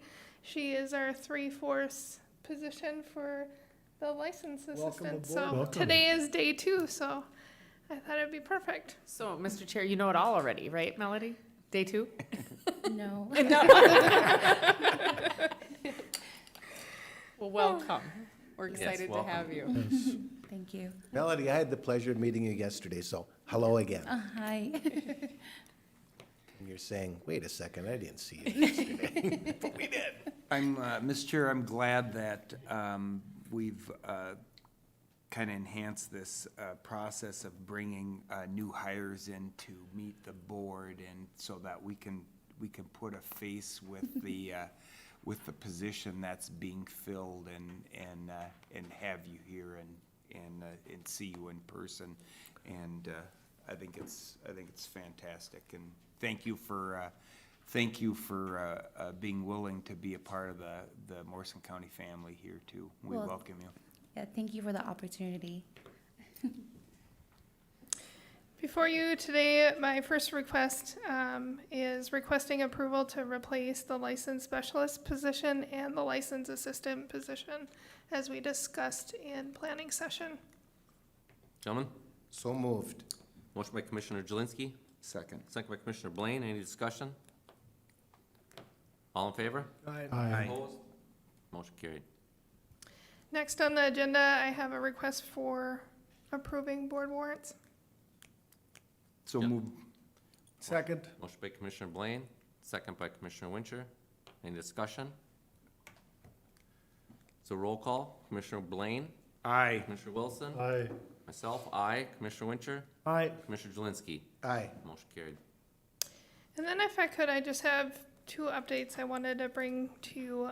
One for the motor vehicle department, I just wanted to add to inform you that our office is continually making changes as we go through the COVID-19 pandemic. We have scheduled weekly with our team members for administration, technology, and the DMV office to meet together once a week to kind of brainstorm on what moves we can make next to make our flow and our doors open a little bit more in motor vehicle. And we also, Denise and I have a call with the state weekly to see the changes and the updates that are being put out on the table. We do know that last week we were notified that the governor signed an executive order allowing individuals who were up for renewal for a standard driver's license, that if there were no changes in their name, address, that they could process that online fully without making an appointment here in the office. So the state is working on making adjustments as we go through this pandemic as well. So I just wanted to bring that up to you. Yeah, so in that case, you don't need a new photo or anything like that? They're gonna have your old photo? That's correct. Okay. And that started already? Yes, last week. Mr. Chair, is there the extension for expired licenses? I know he gave a 2-month extension during that pandemic period. And so that pandemic period ends, that's what's being debated at the legislature, if I'm not mistaken, in terms of when that is due. Is that true? So how the wording is right now is that it's 60 days after the peacetime emergency ends through the end of that month. So our understanding at the beginning was from the end of the peacetime emergency, which is June 13th, so it'd be 2 months out, 60 days. We thought August 13th, but we were clarified that it's through the end of the month that the 60 days goes through. So the end of August is when individuals who are expired need to have their license renewed. So that gives, Mr. Chair, some people some time, but yet not a ton of time. And so we'll see if that's readjusted by the state, but it would be up to them. And also as a side note, just to let everybody know or remind everybody that the exam office, which is the state, so any written tests, road tests, that used to be done 2 days a week here in Little Falls, it's not open yet. So we get a lot of questions. When will that open? What offices are open? How do I make appointments? Fielding a ton of those, but with administration kind of sitting at the front desk the last couple of weeks, we've learned quite a bit, but that isn't a county function. We have yet to hear when that's going to be addressed. Their new location is ready for them when they're able to move in and open up, and that's in that building that is going to be shared with motor vehicle in their new location. But we haven't heard when that's going to happen. I believe their thought process is that they were kind of concentrating staff at these areas that have license centers in with the exam center where they run them both, so they're able to staff them all. But I don't know if you have more information or not. Yeah, I just would like to add on that with the exam station that in Little Falls, the staff members in the exam station also work maybe in other locations such as Brainerd and St. Cloud. And so the days that they're not open here, they may be working in another county. And so I think that is why the state kind of drilled down certain spots to have the exam stations open and open fully and fully staffed. And Mr. Chair, if I may, was listening on the AMC meeting yesterday, there's still DMVs that are not open based on what the, other counties were saying. It's like, wow, we're ahead of that one, which I think I'm very grateful for. But Mr. Chair, learning a lot with it too, and that's why we've kind of taken it step by step. And we're only scheduling out 7 days at this point in time, and we're trying to get a feel for how we can do this. And as soon as we're able to confidently and well, confidently, I think, do more. We're all on the same page. That's why we're meeting weekly. We're talking on a regular basis, saying, is it ready? Are we ready to open up to walk-in? Are we ready to open up more appointments? Are we ready to do all this? And as staffing changes and folks get up to speed, and we've had one more staffing change, it takes some time to do that. And so I appreciate the public's patience in that. And with the new staff, I know we'll be up and running. She'll be good. Commissioner Wilson? Thanks, Mr. Chair. I noticed yesterday, I was in Brainerd, and they opened up yesterday, and the line, my daughter was in line up there, and she said about an hour she had to wait. So then they stood outside and waited for them to take the next one and the next one. So at least it takes a little pressure off us because they won't come down here now. You know, if I would like to add, one of the things that we had to do in the office was we had to send a report to the state on how we would open our doors and do it safely. And one of the things is monitoring the flow and social distancing. And there is a mixture of private deputies and county deputies. So here in Morrison County, we're county. But other locations are private. And I know that, you know, we've heard feedback on both ends. And as elected officials, we maybe hear more of the negative. And we have been hearing quite a bit of positive with where we're at. You know, we are booked and we're fully booked a week out when we only have 7 days out in advance. We're gonna be booked and we're gonna be booked going forward for months. However, the feedback that we're getting is, you know, I got to make an appointment online. I didn't have to wait in line for an hour or 2 hours. I didn't have to wait outside in the 90-degree heat yesterday. I didn't have to wait in line in a drive up for 3 hours. So it's that balancing act that we're working through and everyone is working through. It's not just the county, it's the small businesses, it's the state. Another question. Yes. Another question, then I still have a hard time understanding how I can get an appointment. If you're only a week out and you're full, then what happens online? Is there, I mean, do I just have to accidentally hit you when you've got an opening, or? Not accidentally, it's just you got lucky that there's an opening. So it's so if you go, this is our front page, and this is gonna be what I was gonna show you in a little bit here in a couple minutes. We've been tweaking this on a regular basis. Tabitha, Chelsea, Denise, and Amy Middendorf have been trying to get some options or get it a little bit easier to follow, but motor vehicle by appointment only. When you update, or when you click on that, appointments are required for driver's license. And right now we're illustrating, we put a map out there with our parking. So we're adding so many new things for the public. So I totally understand that it's difficult to do. But when we look at appointments and where they're at, you click on this. Could you go to our homepage, our motor vehicle homepage? Is this it? Okay. Down here, you're right, scrolling down, I was just gonna show the appointment thing, but it does in all Sure. of these different areas or types of transactions, identify what it is you need to do with that, or how you need to address it, I guess, for the lack of a better term. But so Real ID, I wanna schedule an appointment, and you can get to the same place with all of these different links, but you wanna schedule an appointment for Real ID. And enhanced or Real ID is one choice, and motor vehicle transactions or standard ID is And And another. Deb, while you're doing that, I'm just gonna make a comment. Yeah. So I have to go through this whole process, and this is like on Commissioner Wilson. I go through this whole process, you can't get in. So my question is, then when I go back on, do I have to go through this whole process again, or is it saved? You have to click to this Each time. Each time. Page. So maybe to make it easier, I prefer, hey, try to make your appointment, just who you are. Yep, you can get in. Give me your name. I don't know, just, I don't know if you can do that. No. So this You is know- the best that we've come up with in terms of how to be able to do that. I get what you're saying, but in what we've seen, so if you need an exam appointment, they just opened up yesterday to the public to be able to make exam appointments with some of these locations. Only the exam stations were accepting those that had them canceled during the closure period. And from what I understand and what I talked to somebody, it was out to October or later that they were able to get appointments.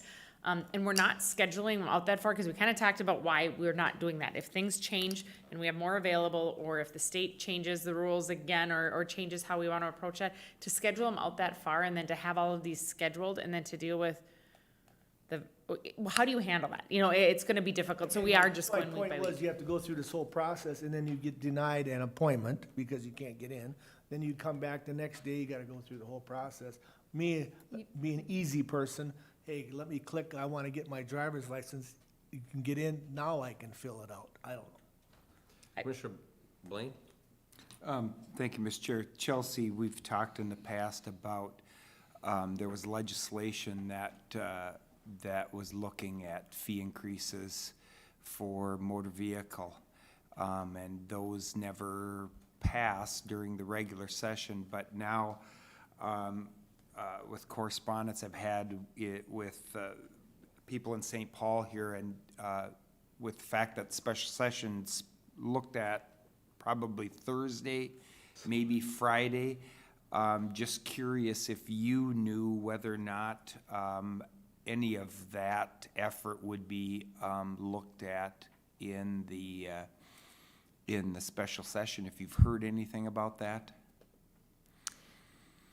I can add on to that Denise and I have been in contact with the Minnesota Deputy Registrar Association lobbyist, stating that, you know, we have brought this up year after year, that it's critical, that we need to continue, that not only the state can generate dollars, but that we need to have it on our end too. We're the middleman working for the state.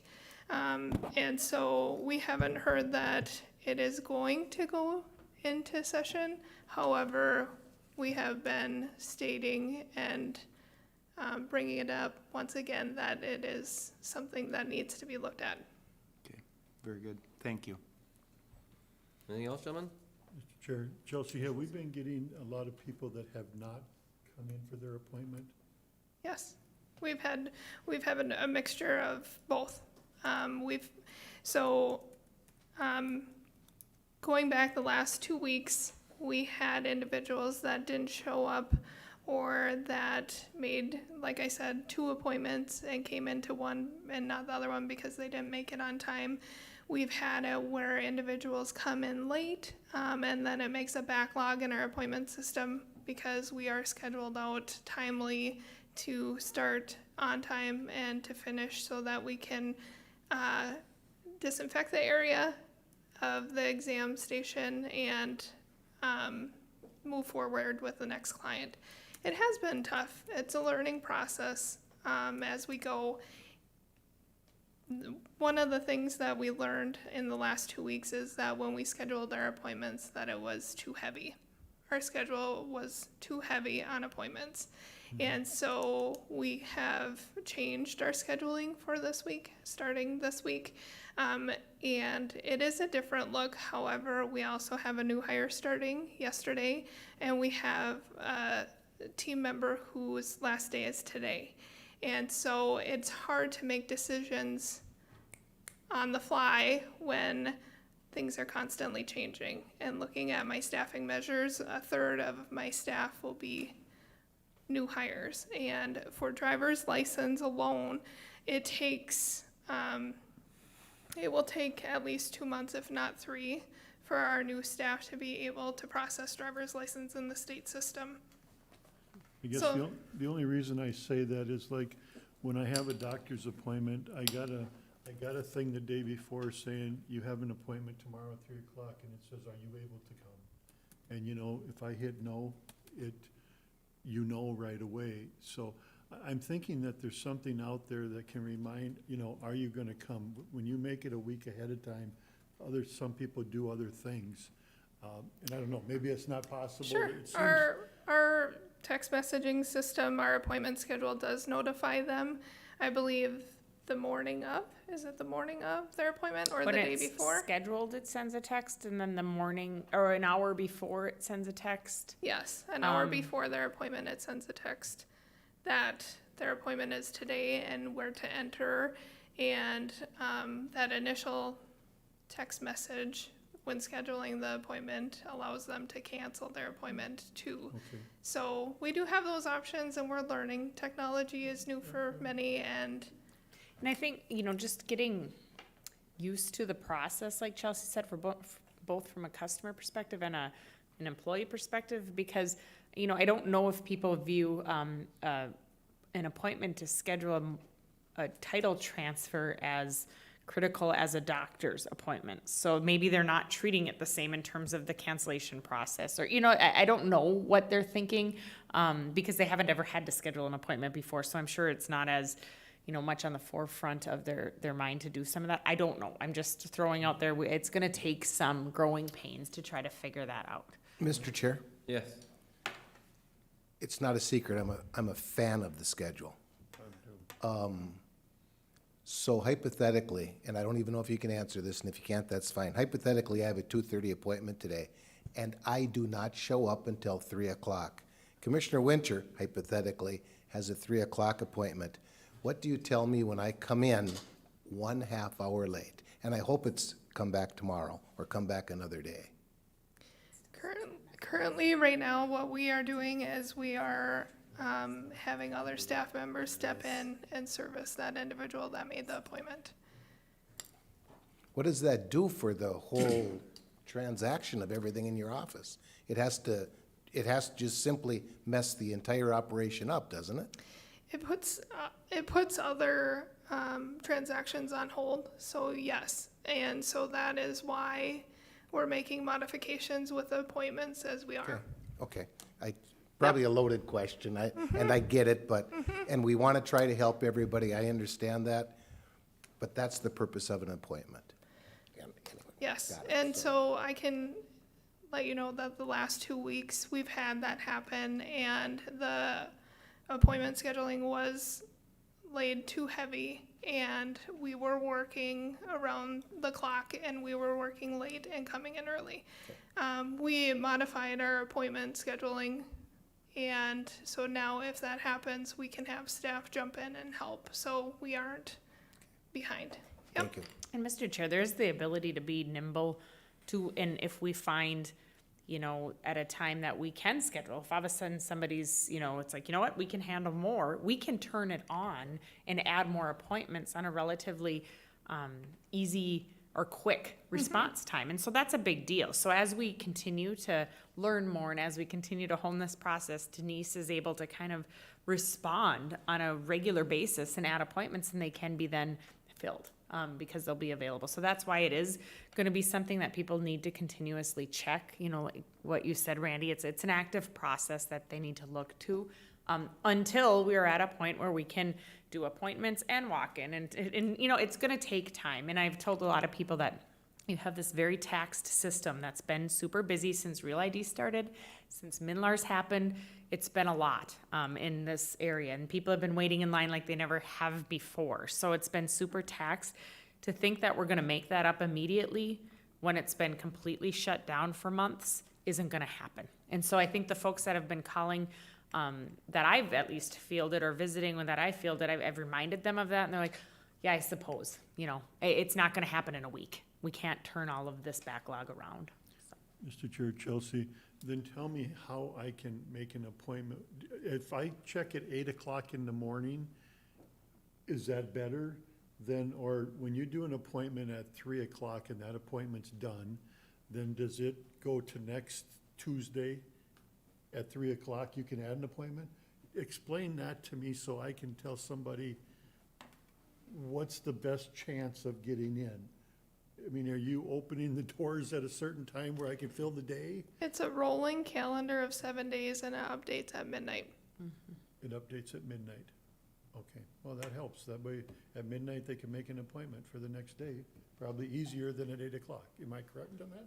Yep, that's correct. Okay, that's what I wanted to know. And it's going to take time, and it's just going to take a long time for people to be able to get in to fill up. Yep. And we're going to open it up as soon as we're able to do it effectively, and that's the goal of everybody. Anything else, gentlemen? I have one more thing to add from the Auditor Treasurer's Department. I know I don't have it on the report, but one thing that Commissioner Blaine had asked last board meeting was the numbers of late notices that we'll be sending out. And so I have numbers in front of me here. Our late notices that we generated for this year in 2020 that will be sent out this month is 2,715 late notices. And last year we had 2,654 late notices. So we've had, right now it's showing 61 more late notices. So we are right where we were last year. Wow. Negligible. And if we look back to 2018, we had 2,727 late notices. So actually more than what we'll be issuing out this June. So the thought that the imperative to do something about reducing or abating penalties and that would drive a real big increase in the amount of late filings, by dropping that, but still keeping at least a kind of a 1% reminder in there as far as a penalty, seems to have kept our numbers about where they've been in history, correct? That is what it shows. Yeah.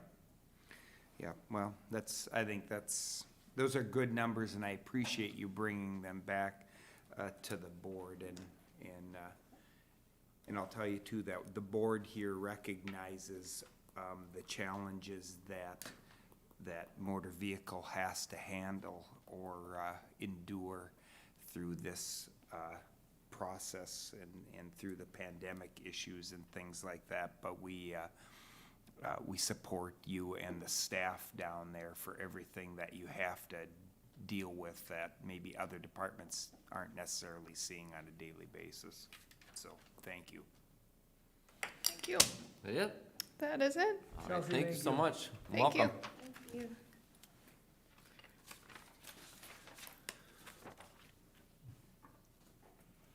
Next before us, administrators report. Deb? Chair, the only action item I have is a closed session. So we'll go through and kind of conclude most of the meeting before I go through that. There was a few things that I wanted to talk a little bit about. After the planning session next Tuesday, I'd like to call a building committee. So we'll send out, if you're amenable to that, we'll send out a meeting notification to schedule one probably 10:30. Tabitha, I think, is reasonable, and I'm hoping, it depends on what's all on the agenda, that we can have that happen at that time, if that works.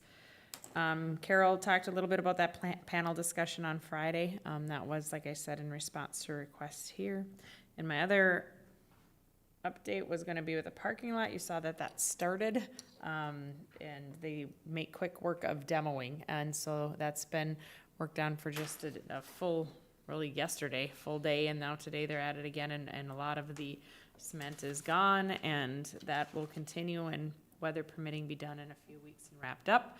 We did put some communication out on the website. Amy Middendorf has been doing a ton of work in really trying to take our existing website, which is difficult to work with, and that's why we have a new one under construction, and we're working on that in concert with all of this, but really has done a lot of programming actually, and taught herself a programming language to help make this more user-friendly. But continued improvements are made on that, and really putting people pointing them in the website direction is where you want to go when you get that feedback, and trying to work with folks. I had sent actually last Friday an all-county email out, and you guys would have gotten that with more information than what's probably typical of a specific area, but we're all getting questions on that. And I think the best group of people to help advocate or educate or inform the public are those of us that work here, even if it's not your specific department. So the idea in that is to really let people know what this very common function is that we all use personally, and we know all our friends and relatives and neighbors do, is to help explain what that process is and why it's like that. And if you need information, this is where you go to try to get to that. And so that was the intent of that, and I think that hopefully helps get messages out. in addition to public communication we have. So that was the intent of that. Any other questions for me on anything else that you guys might be wondering about? Are they moving the south entrance into the parking lot No. to the west? Oh, the vehicle entrance The vehicle entrance off of the street, they are moving that. to align with that horseshoe. So when you drive in, it's kind of it's right at that, so it doesn't have that little kind of dog leg. Comes in and you drive around. Yep. And this morning, when we came in, where are all the county vehicles, everybody's parking? It's kind of like, they're not on the streets, are they parking on the north side of the building? County employees. Not the county employee, the county employees. I gave them options that identified, there's a couple of city lots. There's the north lot, there's the one over, on the other side of Second Avenue or Second Street. I don't know if I don't know. Somebody must be using it, because really, there wasn't, the street here was, no one was on it, so that's a good thing. Yep. Or I've identified not parking in that west parking lot and save that for the public, because that's the closest access that we have right now. The construction parking lot in between here and Fourth, I've asked, is open now. That's not full of trailers, so that's available. And then the church across from Fourth is First available Baptist. also. So there's a number of different options. All right, anything else? If we want to go through schedules, Mr. Chair, and then we'll close the meeting. What dates are we talking? Tabitha, what dates do we need? June 14th through 27th, maybe? Commissioner Jelinski? Thank you, Mr. Chair. On Monday, the 15th at 5 o'clock in the afternoon, this location, Board of Equalization. On the 16th, 8:30, planning meeting, followed at 10:30 by a building committee meeting. On the 17th at 5 o'clock, I have a Hands of Hope meeting scheduled for Todd County, but I am 99.9% positive that's a WebEx. On the 18th, at 10 o'clock in the morning, I've got a Central Minnesota Emergency Services Board Owners and Operators meeting, which I also believe is going to be WebEx, normally held in Douglas County. 7 o'clock that evening, there's an Egg Society meeting. That would be at the fairgrounds. On the 22nd, at 5:30 in the afternoon, Commissioner Wincher and myself have an extension committee meeting at a location undetermined as far as I know. That's right. At 7 o'clock that evening, there's a planning commission meeting, which I believe will also be a WebEx meeting, Date of that? the 22nd of this month, Monday, the 22nd. On the 23rd at 9 o'clock in the morning, there's a county board meeting, this location. On the 25th at 12:30 in the afternoon, I've got a State Emergency Communications Board meeting, normally held in St. Paul. I'm not positive, but I'm 99% positive that will be held via WebEx. And Mr. Chair, at this moment, that's all I have. Thank you. Commissioner Blaine?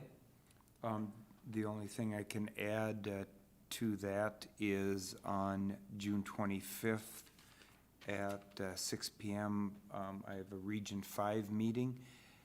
And Tabitha, I can't tell you for certain, but I'm thinking that this may be in person. And I'll try and find that out and text that to you or get that message to you. That's all I have, Mr. Chair. Thank you. Commissioner Wilson? On the 16th, I've got community development at noon, and on the 20th, and that'll be a WebEx. 12 or 12:15? 12:15 is fine. Yeah. And on the 26th, I got Mississippi Headwaters, and I don't know which way that's gonna be yet. It's been WebEx, so. What time? At 9 o'clock. I'm good. Commissioner Wincher? I know Tabitha last, we have no Great River Regional Library for the month of June, but I do have a soil and water webinar, or whatever they call it, at 8 o'clock on the 26th. Otherwise, that takes care of me. Very good. I'll close this session so we can have a discussion with our attorney. And what I need is approval of that resolution to do so. And I need, gentlemen, I need approval of the resolution to do so. So moved. Motion made by Commissioner Jelinski, Second. second by Commissioner Wilson. Any discussion? All in favor? Aye. Opposed? Motion carried. All right, just let us deal with the technology for a couple minutes here, and then we'll